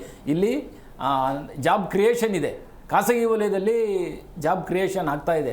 ನೀವು ನೋಡಬೇಕು, ಇನ್ನೊಂದು ಸ್ವಲ್ಪ ದಿವಸ ಹೋದರೆ ನಾವು ಇಲ್ಲಿ ಬೇರೆ ಪ್ರಾದೇಶಿಕ ಅಸಮತೋಲನ ಅಂತೀವಿ. ಎಲ್ಲರೂ ಎಲ್ಲ ರಾಜ್ಯದ ನಾನಾ ಮೂಲೆಗಳಿಂದ, ದೇಶದ ಬೇರೆ ಬೇರೆ ದೇಶದ ಮೂಲೆಗಳಿಂದ ಇಲ್ಲಿ ಬಂದು ಸೇರ್ತಾರೆ. ನಂತರ ಆಮೇಲೆ ಸಾಮಾಜಿಕ ಅಸಮತೋಲನ ಅಂದರೆ ರಾಜಕೀಯ ಇರ್ಬೋದು, ಸಾಂಸ್ಕೃತಿಕ ಇರ್ಬೋದು, ಇದೆಲ್ಲ ಆಗುತ್ತೆ. ಅದು ಎರಡನೇ ಪ್ರಶ್ನೆ. ಬಟ್ ಇಲ್ಲಿ ನಾವು ಜಾಬ್ಗೆ ಬಂದರೆ ಈ ನ್ಯಾಷನಲ್ ಶಾಂಪಲ್ ಸರ್ವೆ ಡಾಟಾ ಇದೆ. ಅಲ್ಲಿ ಯಾಕೆ ಇಷ್ಟೊಂದು ಜನ ಎಲ್ಲ ಇದು ಮಾಡ್ತಾರೆ, ಎಷ್ಟು ಜನ ಬಡತನ ರೇಖೆಯಿಂದ ಇನ್ನೂ ಕೆಳಗೆ ಹೋಗಿದ್ದಾರೆ. ಆ ಶಾಂಪಲ್ ಡಾಟಾ ನೀವು ನೋಡಬೇಕು. ಅದು ತುಂಬ ಜನ ಬಡತನಕ್ಕೆ ಹೋಗಿದ್ದಾರೆ. ಆವಾಗ ಇಂಥ ಕೆಲಸ ಎಲ್ಲ ಮಾಡ್ತಾರೆ ಅವರು. ಯಾವುದೇ ಒಂದು ಕ್ರೈಟೀರಿಯಾ ನೋಡಲ್ಲ, ಏನು ಮಾನದಂಡ ಉಪಯೋಗಿಸ್ಬೇಕು ಅಂತ ಇದೆ. ಈ ಫ್ಯಾಕ್ಟ್ರಿಯವರು ಒಂದು ಮಾನದಂಡ, ಯಾರು ಲೈಸೆನ್ಸ್ ಕೊಡಬೇಕಾದ್ರೆ ನಮ್ಮ ಸರ್ಕಾರ ಅವರಿಗೆ ಒಂದು ಮಾನದಂಡನ ಫಿಕ್ಸ್ ಮಾಡಬೇಕು. ಲೈಸೆನ್ಸ್ ಕೊಡೋದು ನಮ್ಮ ಸರ್ಕಾರನೇ. ಅವ್ರಿಗೆ ಯಾವುದೇ ಮಾನದಂಡ ಫಿಕ್ಸ್ ಮಾಡಲ್ಲ. ಅವ್ರಿಗೆ ಹಣ ಕೊಟ್ಬಿಟ್ರೆ ಲೈಸೆನ್ಸ್ ಕೊಟ್ಬಿಡ್ತಾರೆ. ಅವ್ರು ಯಾರನ್ನು ಬೇಕಾದ್ರೂ ನೇಮಿಸ್ಕೊಂಡು ಕೆಲಸ ತೊಗೊಳ್ತಾರೆ. ಅಲ್ಲಿ ಯಾವುದು ಲೇಬರ್ ರೈಟ್ಸು ವೈಲೇಷನ್ ಆದರೂ ಕೇಳಲ್ಲ. ಇವಾಗ 8 ಅವರ್ ಇದ್ದಿದ್ದನ್ನು ಇನ್ನೂ ನಾವು ಇವಾಗ ಜಾಸ್ತಿ ಮಾಡೋದಕ್ಕೆ ಪ್ರಯತ್ನ ಮಾಡ್ತಾವ್ರೆ. 8 ಅವರೇ ಸುಸ್ತಾಗಿರ್ತದೆ ಲೇಬರ್ ಇದು. ಆದರೆ ಜಾಸ್ತಿ ಮಾಡಬೇಕು ಅಂತ ಹೇಳಿ ನಮ್ಮ ನಾರಾಯಣ ಮೂರ್ತಿ ಅವರು, ಇನ್ಫೋಸಿಸ್ ಅವ್ರು ಹೇಳ್ತಾರೆ. ಅದು ಅವರ ಏನು ಟೇಬಲ್ ವರ್ಕಿಗೆ ಆಗ್ಬೋದು, ಯಾವುದೇ ಫಿಸಿಕಲ್ ವರ್ಕ್. ಆಗಲೇ ಹೇಳಿದ್ರೆ ಅಂದರೆ ಶಿಕ್ಷಣ ವ್ಯವಸ್ಥೆ ಬದಲಾವಣೆ ಆಗಬೇಕು, ವೃತ್ತಿಪರ ಕೋರ್ಸ್ಗಳಿಗೆ ಹೆಚ್ಚು ಗಮನ ಕೊಡಬೇಕು ಅಂತ. ಹೆಚ್ಚು ಗಮನ, ಅದಕ್ಕೆ ಅಮೌಂಟು ಕೂಡ ಜಾಸ್ತಿ ಇರುತ್ತೆ. ಪ್ರೈವೇಟಲ್ಲಿ ಜಾಸ್ತಿ ಇರುತ್ತೆ, ಗೌರ್ಮೆಂಟ್ ಆ ಕೆಲಸ ಮಾಡಬೇಕು ಅನ್ನೋದು ನಿಮ್ಮ ವಾದ. ಹೌದು, ಗೌರ್ಮೆಂಟ್ ಸರ್. ಇವಾಗ ಪ್ರೈವೇಟ್ ಸ್ಕೂಲಿಗೆ ಯಾಕೆ ಮಕ್ಕಳನ್ನ ಕಳಿಸ್ತಾರೆ? ಸಿಂಪಲ್. ಯಾಕೆ ಕಳಿಸ್ತಾರೆ? ಅಲ್ಲಿ ಎಜುಕೇಷನ್ ಚೆನ್ನಾಗಿದೆ, ಇನ್ಫ್ರಾಸ್ಟ್ರಕ್ಚರ್ ಚೆನ್ನಾಗಿದೆ, ಭವಿಷ್ಯ ಇದೆ ಅಂತ ಭವಿಷ್ಯ ಇದೆ ಅಂತ ನೀವು ಅದನ್ನ ಮಾಡಿ. ಗೌರ್ಮೆಂಟ್ ಮಾಡ್ಬೇಕಂತ ಹೌದು. ಮಾಡಿದ್ರೆ ಆಟೋಮೆಟಿಕ್ ಅಲ್ಲಿ ಹೋಗ್ತಾರೆ ಅಷ್ಟೇ. ಇವಾಗ ಪ್ರೈವೇಟ್ ಹಾಸ್ಪಿಟ್ಲಿಗೆ ಯಾಕೆ ಹೋಗ್ತಾರೆ ಅಂದ್ರೆ ಸರ್ವಿಸ್ ಚೆನ್ನಾಗಿದೆ, ದುಡ್ಡು ಹೋದ್ರೆ ಹೋಗ್ಲಿ, ಸರ್ವಿಸ್ ಚೆನ್ನಾಗಿದೆ, ಚೆನ್ನಾಗಿ ನೋಡ್ಕೊಳ್ತಾರೆ ಅಂತ ಹೇಳಿ ಗೌರ್ಮೆಂಟ್ ಹಾಸ್ಪಿಟಲ್ ಬಿಟ್ಟು ಪ್ರೈವೇಟ್ಗೆ ಹೋಗ್ತಾರೆ. ನೀವು ಅದನ್ನ ಮಾಡಿ, ಹಾಗೆ ಮಕ್ಕಳನ್ನ ಆಕರ್ಷಣೆ ಮಾಡಿ ಅಂತ ಹೇಳಿ ನಮ್ಮ ಡಿಮ್ಯಾಂಡ್. ಅದು ಸರ್ಕಾರ ಮಾಡ್ಬೇಕು ಅದನ್ನ. ಸರ್ ನಾನು ಹೇಳೋದು ಇಲ್ಲಿ ನಮ್ಮ ಡಿಸ್ಕಷನ್ ಕೂಡ ಶಾಲೆಗೆ ಹೋಗೋ ಮಕ್ಕಳು ಬಿಟ್ಟು ಕೆಲಸಕ್ಕೆ ಯಾಕೆ ಸೇರ್ಕೊಳ್ತಾ ಇದ್ದಾರೆ, ಇದರಿಂದ ಆಗೋ ಅನಾಹುತ ಏನು ಅಂತ. ಹೌದು, ಈಗ ಮಕ್ಕಳು ಕೆಲಸ ಸೇರೋದ್ರಲ್ಲಿ ತಪ್ಪಿಲ್ಲ. ನಾನು ಹೇಳ್ತಾ ಇರೋದು ಈಗ ಅದಕ್ಕೆ 18ರಿಂದ ಇರೋದು 16ರಲ್ಲಿ ಕೆಲವು ಜಾಬ್ಸ್ನ 16 ವರ್ಷದ ಮಕ್ಕಳು ಮಾಡ್ಬೋದು, ಕಡಿಮೆರು ಮಾಡ್ಬೋದು. ಚೈಲ್ಡ್ ಲೇಬರ್ ಲಾಸು ಅಪ್ಲಿಕಬಲ್ ಆಗಲ್ಲ, ಯಾಕೆಂದರೆ ಅವರ ಮನೆ ಇದು ಮಾಡಿ. ನಾನು ಹೇಳ್ತಾ ಇರೋದು ಈ ಜವಾಬ್ದಾರಿ ಅಂದರೆ ಮಕ್ಕಳನ್ನ ನೀವು ಕೆಲಸಕ್ಕೆ ತಗೊಂಡ ಮೇಲೆ ಅವರ ಕೆರಿಯರ್ ಡೆವಲಪ್ಮೆಂಟ್ ಕೂಡ ಸರ್ಕಾರದ್ದು ಆಗಿರಬೇಕು, ಖಾಸಗಿ ಕಂಪ್ನಿಗಳದ್ದು ಆಗಿರಬೇಕು. ಅದಕ್ಕೆ ಸರ್ಕಾರ ಏನೇನು ಪಾಲಿಸಿ ಮಾಡಬೇಕು, ಲಾ ಮಾಡಬೇಕು, ಅದು ಸರ್ಕಾರದ ಹೊಣೆ. ತಪ್ಪಿಲ್ಲ. ನೀವು ಕೆಲಸ ಮಾಡ್ತಾ ಇದ್ದಾಗ ಓದಬೇಕು. ಆ ಓದ್ರಿಂದ ನೀವು ಓದ್ಕೊಂಡು ಸಂಜೆ ಮಾಡ್ಬೋದು, 3 hours 4 hours ಓದ್ಕೊಂಡು ನೆಕ್ಸ್ಟ್ ಲೆವೆಲ್ಗೆ ಅದು ಆಪರ್ಚುನಿಟಿ ಕೊಡಬೇಕು. ಬರೀ ನೀವು ಫುಲ್ ಟೈಮ್ ಓದಿದ್ರೆ ಮಾತ್ರ ನಿಮ್ಗೆ ಡಿಗ್ರಿ, ಅದಕ್ಕೆ ಬೇರೆ ವ್ಯಾಲ್ಯೂ, ಇದಕ್ಕೆ ಬೇರೆ ವ್ಯಾಲ್ಯೂ ಅಂತ ಮಾಡಿದ್ರೆ ತಪ್ಪಾಗ್ತದೆ ಅಂತ ನನ್ನ ಆರ್ಗ್ಯುಮೆಂಟ್. ಎಸ್ ವಿವೇಕಾನಂದ ಸರ್, ಈಗ ಈ ಸೋಷಿಯಲ್ ಮೀಡಿಯಾ ಇದೆ ಅಲ್ಲ, ಅಂದರೆ ಸೋಷಿಯಲ್ ಮೀಡಿಯಾದಲ್ಲಿ ಲಕ್ಷಾಂತರ ರೂಪಾಯಿ ದುಡಿಬಹುದು ಅನ್ನುವಂಥ ಆಮಿಷ ಇರಬಹುದು. ಸೊ ಇದಕ್ಕೂ ಒಂದು ಕೂಡ ಕಾರಣ ಇರಬಹುದು. ಅಂದರೆ ನೀವು ಲಕ್ಷಾಂತರ ರೂಪಾಯಿ ದುಡಿಬಹುದು ಅಥವಾ ಬೇರೆ ಬೇರೆ ರೀತಿಯ ಬಟ್ಟೆಗಳನ್ನು ಹಾಕೋಬಹುದು, ಸೋಷಿಯಲ್ ಮೀಡಿಯಾದಲ್ಲಿ ನಾವು ಕೋಟ್ಯಾಂತರ ರೂಪಾಯಿ ದುಡ್ಡು ಮಾಡ್ಬೋದು ಅನ್ನುವಂಥ ಆಸೆಯಿಂದಾಗಿ ಶಿಕ್ಷಣಕ್ಕೆ ಮೊಟಕುಗೊಳಿಸುವಂಥ ಕೆಲಸ ಆಗ್ತಾ ಇದೆಯಾ? ಅದೊಂದು ಕೂಡ ಕಾರಣ ಆಗಬಹುದಾ ಈಗಿನ ಟ್ರೆಂಡು ಯೂಟ್ಯೂಬ್?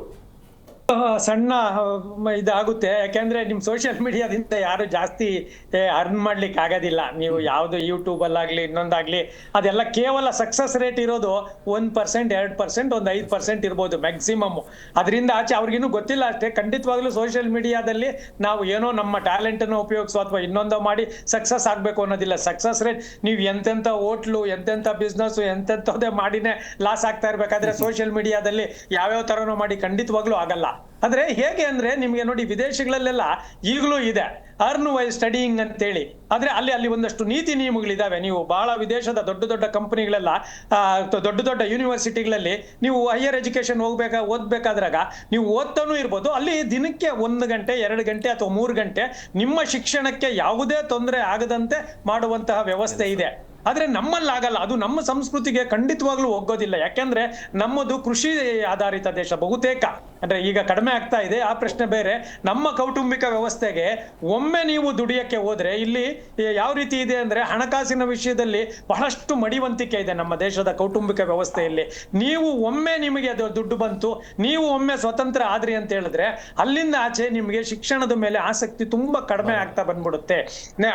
ಆ ಕಾರಣಕ್ಕಾಗಿ ಏನಾಗುತ್ತೆ, ಎಲ್ಲರನ್ನೂ ಕೂಡ ಇಲ್ಲಿ ನಾನು ಆಗ್ಲೇನು ಪ್ರಾರಂಭದಲ್ಲಿ ನಾನು ಅದೇ ಹೇಳಿದ್ದೆ, ಓದೋ ಟೈಮಲ್ಲಿ ಮಕ್ಕಳನ್ನ ಸಾಧ್ಯವಾದಷ್ಟು ಓದಕ್ಕೆ ಬಿಡಿ. ಕಷ್ಟ ಆಗುತ್ತೆ ಪೋಷಕರಿಗೆ, ಇಲ್ಲ ಅಂತಲ್ಲ. ನಾನು ಆಗ್ಲೇ ತೀರಾ ಅನಿವಾರ್ಯವಾಗಿ ತಂದೆ ಅಥವಾ ತಾಯಿ ತೀರ್ಕೊಂಡಿರೋದು, ಯಾರು ಇಲ್ಲ ಅವಲಂಬಿತರು, ಅಂಥವರಿಗೆ ಮಾತ್ರ ಈ ತರದ ಉದ್ಯೋಗಗಳನ್ನ ಕೊಡ್ಬೇಕೆ ಹೊರತುನು ಇನ್ನೂ ಒಂದಷ್ಟು ನಮ್ಮಲ್ಲಿ ಶಕ್ತಿ ಇದೆ. ಯಾಕೆಂದ್ರೆ ಕಡ್ಡಾಯ ಶಿಕ್ಷಣ ಮತ್ತು ಅನೇಕ ಸರ್ಕಾರಿ ಯೋಜನೆಗಳು ಬಹಳಷ್ಟು ಎಲ್ಲವೂ ಇರಬೇಕಾದ್ರೆ ಅದರ ಉಪಯೋಗ ಪಡ್ಕೊಂಡು ಇಲ್ಲಿ ಇನ್ನೂ ಯುವಕರಿಗೆ ಇನ್ನೂ ಒಂದು ಪ್ರಶ್ನೆ ಇದೆ. ಒಮ್ಮೆ ನೀವು ಡಿಗ್ರಿ ಮಾಡ್ಬಿಟ್ರೆ ಅಥವಾ ಡಬಲ್ ಡಿಗ್ರಿ ಮಾಡ್ಬಿಟ್ರೆ ನೆಕ್ಸ್ಟ್ ನೀವು ಎಲ್ಲೇ ಹೋದ್ರು ನೀನ್ ಏನು ಓದಿದ್ಯಪ್ಪ ಅಂತ ಕೇಳ್ತಾರೆ. ನಾನು ಮಾಸ್ಟರ್ ಡಿಗ್ರಿ ಮಾಡಿದ್ದೀನಿ, ನಾನು ಡಿಗ್ರಿ ಮಾಡಿದ್ದೀನಿ ಅಂದ್ರೆ ಅದಕ್ಕೆ ತಕ್ಕಂತೆ ನಿಮ್ಮನ್ನ ಕೆಲಸನೂ ಕೊಡ್ತಾನೆ, ನಿಮ್ಮನ್ನ ಟ್ರೀಟ್ ಮಾಡ್ತಾನೆ. ಆದ್ರೆ ನೀವು PUC ಮಾಡ್ಬಿಟ್ರೆ ಅಂತ ಇಟ್ಕೊಳ್ಳಿ, ನೀವು ಎಷ್ಟೇ ಸ್ಕಿಲ್ಡ್ ಲೇಬರ್ ಆಗಿರೆ, PUC ಹಾಗಾದ್ರೆ ನೀನ್ ಈ ಕೆಲಸ ಮಾಡು ಅಂದ್ರೆ ನಮ್ಮ ದೇಶದಲ್ಲಿ ಇನ್ನೂ ಅದೇ ಮೆಂಟಾಲಿಟಿ ಇದೆ. ನಿಮ್ಮ ಶೈಕ್ಷಣಿಕ ಅರ್ಹತೆ ಆಧಾರದ ಮೇಲೆ ನಿಮಗೆ ಗೌರವ ಮತ್ತು ಕೆಲಸವನ್ನ ಫಿಕ್ಸ್ ಮಾಡ್ತಾರೆ. ನೀವು ಎಷ್ಟೇ ಬುದ್ಧಿವಂತರಾಗಿದ್ರು ನಾನು SLC ಫೈಲು ಅನ್ನೋದಾದ್ರೆ ನೀನ್ ಡ್ರೈವಿಂಗ್ ಕೆಲಸ ಮಾಡ್ತೀಯಾ ಅಥವಾ ಇನ್ನೇನು ಆ ತರದಕ್ಕೆ ಹಾಕೋತಾರೆ. ಇದು ಈ ದೇಶದ ಮಾನಸಿಕ ಮತ್ತು ಸಾಮಾಜಿಕ ವ್ಯವಸ್ಥೆ ಆಗಿರೋದ್ರಿಂದ ಎಜುಕೇಶನ್ ಹಂತದಲ್ಲಿ ನಾವು ಮಕ್ಕಳನ್ನ ಆದಷ್ಟು ಎಜುಕೇಶನ್ ಮಾಡ್ಲಿಕ್ಕೆ ನಾವೆಲ್ಲ ಪೋಷಕರು ನಿಜವಾ ಅನಿವಾರ್ಯತೆ ಬೇರೆ. ಆದ್ರೆ ನಮ್ಮೆಲ್ಲ ಕೂಡ ನಾನು SLC ಓದಿದ್ದೀನಿ, ನನ್ನ ಮಗ ಡಿಗ್ರಿ ಮಾಡ್ಲಿ, ನಾನು ಡಿಗ್ರಿ ಮಾಡಿದ್ದೀನಿ, ನನ್ನ ಮಗ ಡಬಲ್ ಗ್ರಾಜುಯೇಷನ್ ಮಾಡ್ಲಿ, ಈ ತರದ್ದೇ ಆಸಕ್ತಿಗಳು ಬರ್ತಾ ಇರ್ತವೆ. ಮತ್ತೆ ಶಿಕ್ಷಣದ ಮೂಲ ಉದ್ದೇಶ ಏನಿದೆಯಲ್ಲ, ನಮ್ಮನ್ನ ಎಜುಕೇಟ್ ಮಾಡೋದಿದೆಯಲ್ಲ, ಇದು ದೇಶದ ಉತ್ತಮ ಪ್ರಜೆಗಳಿಗೂ ಬಹಳ ಮುಖ್ಯ ಆಗುತ್ತೆ. ನೀವು ಅಲ್ಲ, ಅದರಿಂದ ಎಜುಕೇಟೆಡ್ ಇಂದಾನೆ ಈ ದೇಶ ಜಾಸ್ತಿ ಹಾಳಾಗಿ ಹೋಗ್ತಿದೆ, ಭ್ರಷ್ಟ ಆಗ್ತಾ ಇದೆ ಅನ್ನುವ ಆರೋಪಗಳಿದಾವೆ. ಆದ್ರೆ ಅದರಿಂದಾಗಿ ಎಜುಕೇಶನ್ ಅನ್ನ ನಿರಾಕರಿಸಬಾರ್ದು. ಅಂದ್ರೆ ಜಾಸ್ತಿ ಉದ್ಯೋಗ ಮಾಡೋದನ್ನು ಜಾಸ್ತಿ ಭ್ರಷ್ಟ ಆಗ್ತಾನೆ ಅನ್ನುವಂತಹ ಒಂದು ಆರೋಪಗಳಿದಾವೆ. ಅದು ಒಂದು ಮಟ್ಟಿಗೆ ನಿಜ ಇರ್ಬೋದು, ಆದ್ರೆ ಅದರಿಂದ ಎಜುಕೇಶನ್ ಮೇಲೆ ತಪ್ಪಲ್ಲ, ಅದು ಆ ವ್ಯಕ್ತಿಯ ತಪ್ಪು. ಎಜುಕೇಶನ್ ಇದೆಯಲ್ಲ, ಎಷ್ಟು ಮಟ್ಟಿಗೆ ನೀವು ಎಜುಕೇಶನ್ ಆಗ್ತೀರಿ ಅಷ್ಟು ಮಟ್ಟಿಗೆ ಸಿವಿಲೈಸ್ಡ್ ಸೊಸೈಟಿಗೆ ಬರ್ತೀರಿ, ಅಷ್ಟು ಮಟ್ಟಿಗೆ ದೇಶ ಅಭಿವೃದ್ಧಿಯ ಮತೆಗೆ ಮತ್ತು ಇಲ್ಲಿನ ಶಾಂತಿ ಸೌಹಾರ್ದತೆ ಚೆನ್ನಾಗಿರುತ್ತೆ. ಮೊದಲು ಎಲ್ಲ ದೊಡ್ಡ ಕೊಲೆಗಡುಕರು, ಕಳ್ಳರು, ವಂಚಕರಾಗ್ತಾ ಇದ್ದಿದ್ದು ಅವ್ರಿಗೆ ಎಜುಕೇಶನ್ ಇಲ್ಲ ನೋಡಿ, ಅದರಿಂದ ಕಳ್ಳತನ ಮಾಡ್ತಿದ್ದ ಅಂತ ಇದ್ವಿ. ಸೊ ಆ ಕಾರಣಕ್ಕೆ ಎಜುಕೇಶನ್ನಿನ ಮಹತ್ವವನ್ನ ಸರ್ಕಾರಗಳು ಖಂಡಿತವಾಗ್ಲೂ ಮನಗಣಬೇಕು. ಅದರ ಮೂಲ ಆಶಯಕ್ಕೆ ಎಲ್ಲೂ ಧಕ್ಕೆ ಬರಬಾರ್ದು. ಈಗ ನೋಡಿ, ಎಷ್ಟೋ ಜನ ನೀವು ಆಗ್ಲೇ ಅವ್ರು ಹೇಳ್ತಿದ್ರಲ್ಲ ಹಾಗೆ ಸೆಕ್ಯೂರಿಟಿ ಬೇಸ್ಡ್ ತಗೋತಾರೆ ದೊಡ್ಡ ದೊಡ್ಡ ಮಾಲ್ಗಳಿಗೆ ಎಲ್ಲ.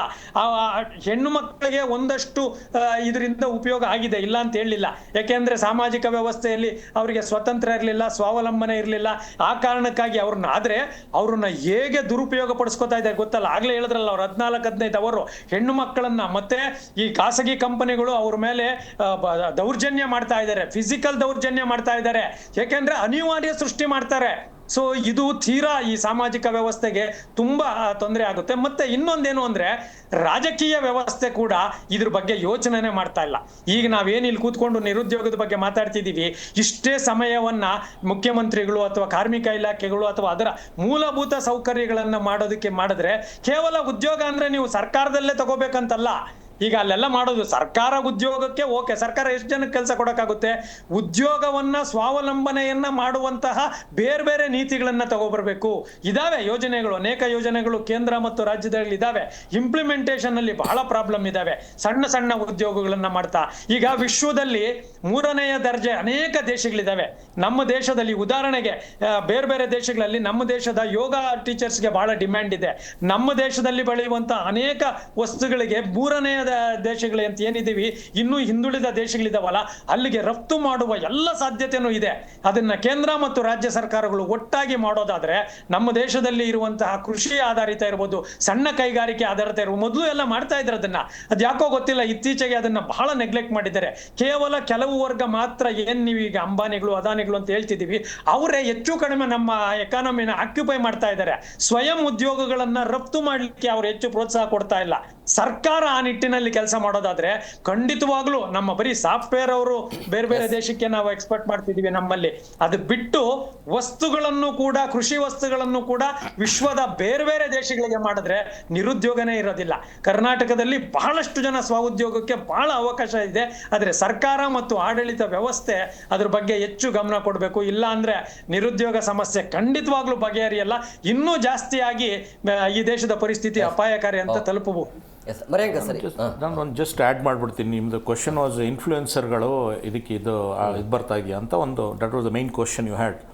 ಈಗ there is something called drop out success stories ಅಂತ ಬರ್ತಾ ಇದೆ.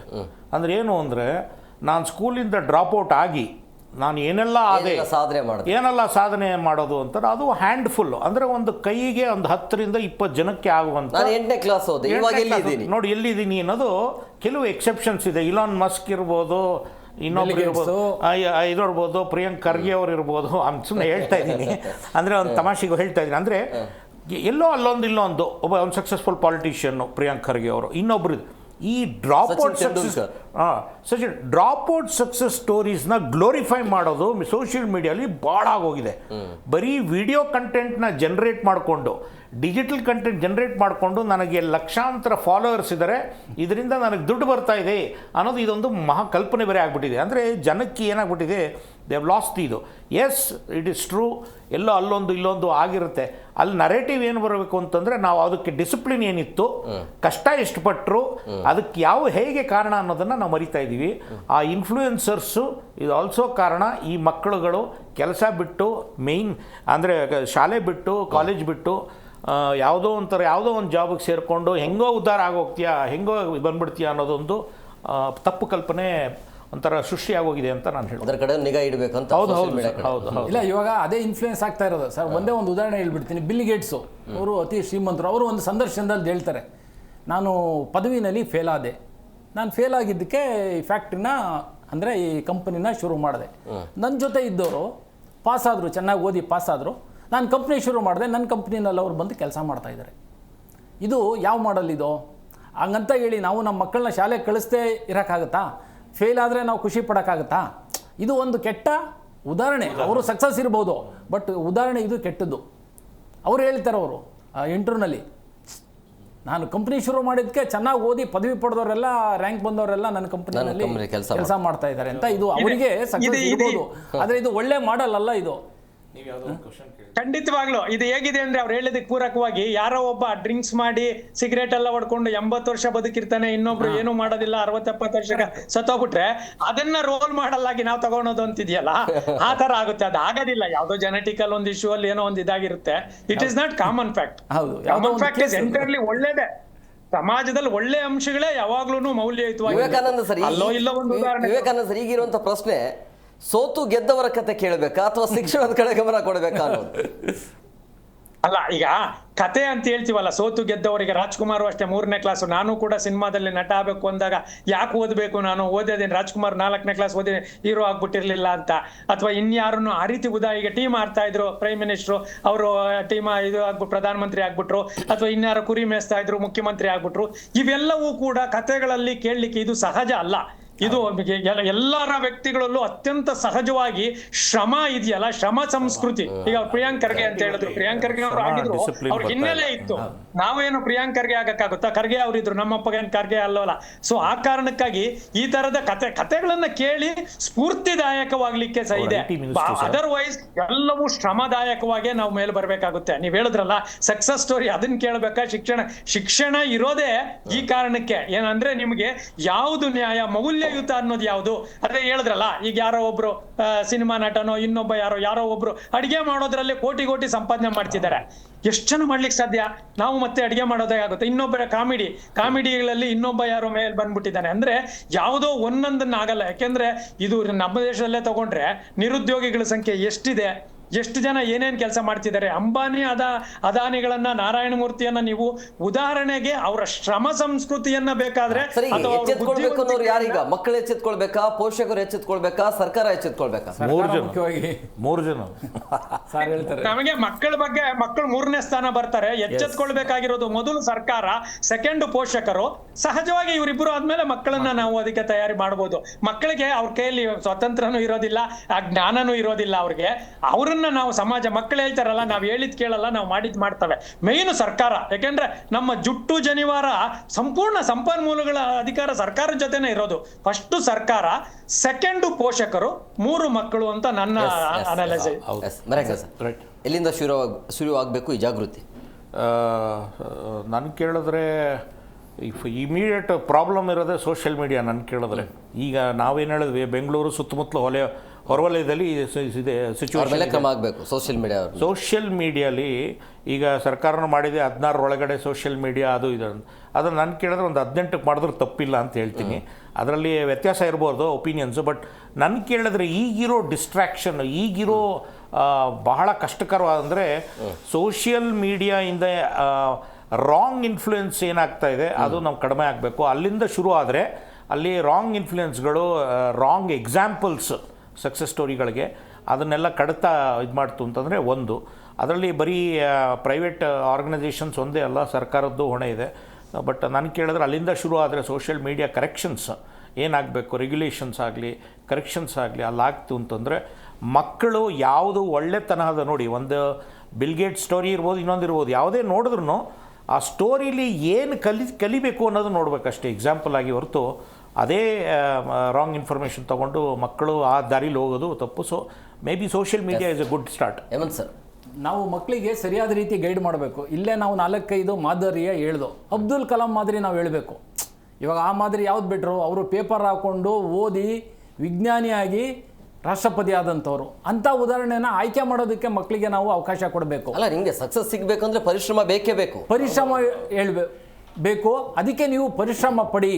ಇವಾಗಲೇ ನೀವು ಕೆಲಸಕ್ಕೆ ಹೋದರೆ ಮುಂದೆ ಕಷ್ಟ ಬೀಳಬೇಕಾಗುತ್ತೆ. ನಾನು ಇವಾಗ ಓದೋಕ್ಕಾಗಲ್ಲ, ಓದುವಾಗ ಓದಬೇಕು, ಕೆಲಸ ಮಾಡುವಾಗ ಕೆಲಸ ಮಾಡಬೇಕು. ಅದನ್ನು ಅವರಿಗೆ ಅರಿವು ಮಾಡಿಸ್ಬೇಕು. ಅದು ಯಾರು ಮಾಡಬೇಕು? ಸರ್ಕಾರ ಶಾಲಾ ಮಟ್ಟದಿಂದಲೇ ಮಕ್ಕಳಿಗೆ ಅದನ್ನು ಕೊಡಬೇಕು. ಪೋಷಕರು ಮಕ್ಕಳಿಗೆ ಹೇಳಬೇಕು. ಆವಾಗ ಮಕ್ಕಳಿಗೆ ಅರಿವಾಗುತ್ತೆ. ಮತ್ತು ನಮ್ಮ ವ್ಯವಸ್ಥೆ ಬದಲಾದರೆ ಆ ಮಕ್ಕಳು ಏನು ಅನುಸರಣೆ ಮಾಡ್ತಾರೆ. ಮಕ್ಕಳು ಯಾರನ್ನು ಅವರು ಕೇಳಿ ಕಲಿಯಲ್ಲ, ನೋಡಿ ಕಲಿತಾರೆ. ಅದನ್ನು ನಾವು ಮಾಡಬೇಕು ಅಂತ ನನ್ನ ವಿವೇಕಾನಂದ ಸರ್, ಕ್ವಿಕ್ ಆಗಿ 1 ನಿಮಿಷದೊಳಗಡೆ ಏನು ಹೇಳ್ತೀರಿ ಕೊನೆಯದಾಗಿ? ಏನಿಲ್ಲ, ನೀವು ತಗೊಂಡಿರೋ ಸಬ್ಜೆಕ್ಟ್ ಚೆನ್ನಾಗಿದೆ. ಮಕ್ಕಳು ದುಡಿಯಕ್ ಹೋಗೋದು ನೋಡೋದಕ್ಕೆ ನಮಗೆ ಬಹಳ ಕರುಳು ಚುರುಕನ್ನುತ್ತೆ. ಕನಿಷ್ಠ ಗ್ರಾಜುಯೇಷನ್ ಮಾಡಿ ಆಮೇಲೆ ಅವ್ನ ಏನಾನ ಮಾಡ್ಕೊಂಡ್ಲಿ, ಆ ನಿಟ್ಟಿನಲ್ಲಿ ಎಲ್ಲರೂ ಜಾಗೃತಿ ಗುಡ್ಸೋಣ. ಎಲ್ಲಾ ಪೇರೆಂಟ್ಸ್ಗಳಿಗೂ ತೀರಾ ಅನಿವಾರ್ಯ ಬಿಟ್ಟು ನಾವೆಲ್ಲರೂ ಮಕ್ಕಳನ್ನ ಕನಿಷ್ಠ ಪದವಿ ಮಟ್ಟಕ್ಕಾದ್ರೂ ಯಾವುದೇ ಕೆಲಸ ಇರ್ಲಿ ಮಾಡಿಸಿದ್ರೆ ಈ ದೇಶದ ಮುಂದಿನ ಭವಿಷ್ಯ ಏನಿರುತ್ತೆ ಅದು ತುಂಬಾ ಚೆನ್ನಾಗಿರುತ್ತೆ. ಇವತ್ತು ನೀವು ಆ ದುಡ್ಡಿನ ಆಸೆಗೆ ಇಮ್ಮಿಡಿಯೇಟ್ ಮನಿಗೆನ್ನ ಹೋದ್ರೆ ಆ ಕಾರ್ಮಿಕ ಇವತ್ತು ಕೈ ಬಿಟ್ಟು ಬಿಡ್ತಾನೆ. ನಮ್ಮ ಮಕ್ಕಳು ಮುಂದೆ ಜೀವನ ಪೂರ್ತಿ ಅದೇ ಮಾಡ್ಬೇಕಾಗುತ್ತಲ್ಲ. ಆ ತರದ ಭಾರತ ನೋಡೋಕೆ ನನ್ಗೆ ಖಂಡಿತ ಇಷ್ಟ ಇಲ್ಲ. ಖಂಡಿತ ಪದವಿಯನ್ನ ಬೆಂಚ್ ಮಾರ್ಕ್ ಮಾಡ್ಕೊಂಡ್ರೆ ಎಲ್ಲಾರು ಈ ದೇಶ ಮುಂದುವರಿಲಿಕ್ಕೆ, ಅಭಿವೃದ್ಧಿ ಆಗ್ಲಿಕ್ಕೆ, ಆಮೇಲೆ ಏನು ಅಮೃತ ಮಹೋತ್ಸವದ ಮುಂದಿನ 100 ವರ್ಷಗಳಲ್ಲಿ ಅಭಿವೃದ್ಧಿ ಹೊಂದಲಿಕ್ಕೆ ಬಹಳ ಅನುಕೂಲ ಆಗುತ್ತೆ ಅಂತ ನಾನು. Yes, thank you sir, thank you very much. 3 ಜನಕ್ಕೆ ಇಷ್ಟೊತ್ತು ಕಾರ್ಯಕ್ರಮಕ್ಕೆ ಜಾಯ್ನ್ ಆಗಿದ್ದಕ್ಕೆ. ಎಸ್ ಸರ್, ನೋಡಿದ್ರಲ್ಲ ವೀಕ್ಷಕರೇ, ಸಹಜವಾಗಿ ಮಕ್ಕಳಿಗೆ ಉತ್ತಮ ರೀತಿಯ ಶಿಕ್ಷಣ ಬೇಕು, ಮುಂದಿನ ಭವಿಷ್ಯ ಬೇಕು ಅಂತ ಹೇಳಿದ್ರೆ ಮೊದಲು ಪೋಷಕರು ಎಚ್ಚೆತ್ಕೊಳ್ಬೇಕು. ಆಮೇಲೆ ಆ ಮಕ್ಕಳಿಗೆ ಏನು ಬೇಕು ಅನ್ನೋದ್ರ ಕಡೆ ಸರ್ಕಾರ ಗಮನ ಕೊಡಬೇಕು. ಅಂದರೆ ಈ ಹಳೆ ಕಾಲದ ಪೊಲಿಟಿಕಲ್ ಹಿಸ್ಟ್ರಿಯನ್ನು ಬಿಟ್ಟು ಟೆಕ್ನಿಕಲ್ ಕೋರ್ಸ್, ವೃತ್ತಿಪರ ಕೋರ್ಸ್ಗಳಿಗೆ ರಾಜ್ಯ ಸರ್ಕಾರ ಕೂಡ ಗಮನ ಕೊಡಬೇಕಾಗತ್ತೆ. ಆಮೇಲೆ ನಿಮಗೆ ತಾತ್ಕಾಲಿಕವಾಗಿ ಖುಷಿ ಸಿಗಬಹುದು, ಕೆಲಸ ಮಾಡೋದ್ರಿಂದ ದುಡ್ಡು ಬರ್ತಿದೆ ಅಂತೇಳಿ, ಬಟ್ ಅದಕ್ಕೆ ಭವಿಷ್ಯ ಇಲ್ಲ. ನಿಮಗೆ ಭವಿಷ್ಯ ಬೇಕು ಅಂದರೆ ಶಿಕ್ಷಣ ಬೇಕಾಗತ್ತೆ. ಇದಾಗಿತ್ತು ಇವತ್ತಿನ ವಿಶೇಷ. ಮತ್ತಷ್ಟು ಅಪ್ಡೇಟ್ಸ್ಗಾಗಿ ನೋಡ್ತಾ ಇರಿ ಜಿ ಕನ್ನಡ ನ್ಯೂಸ್. ಸತ್ಯವೇ ಸುದ್ದಿಯ ಜೀವಾಳ.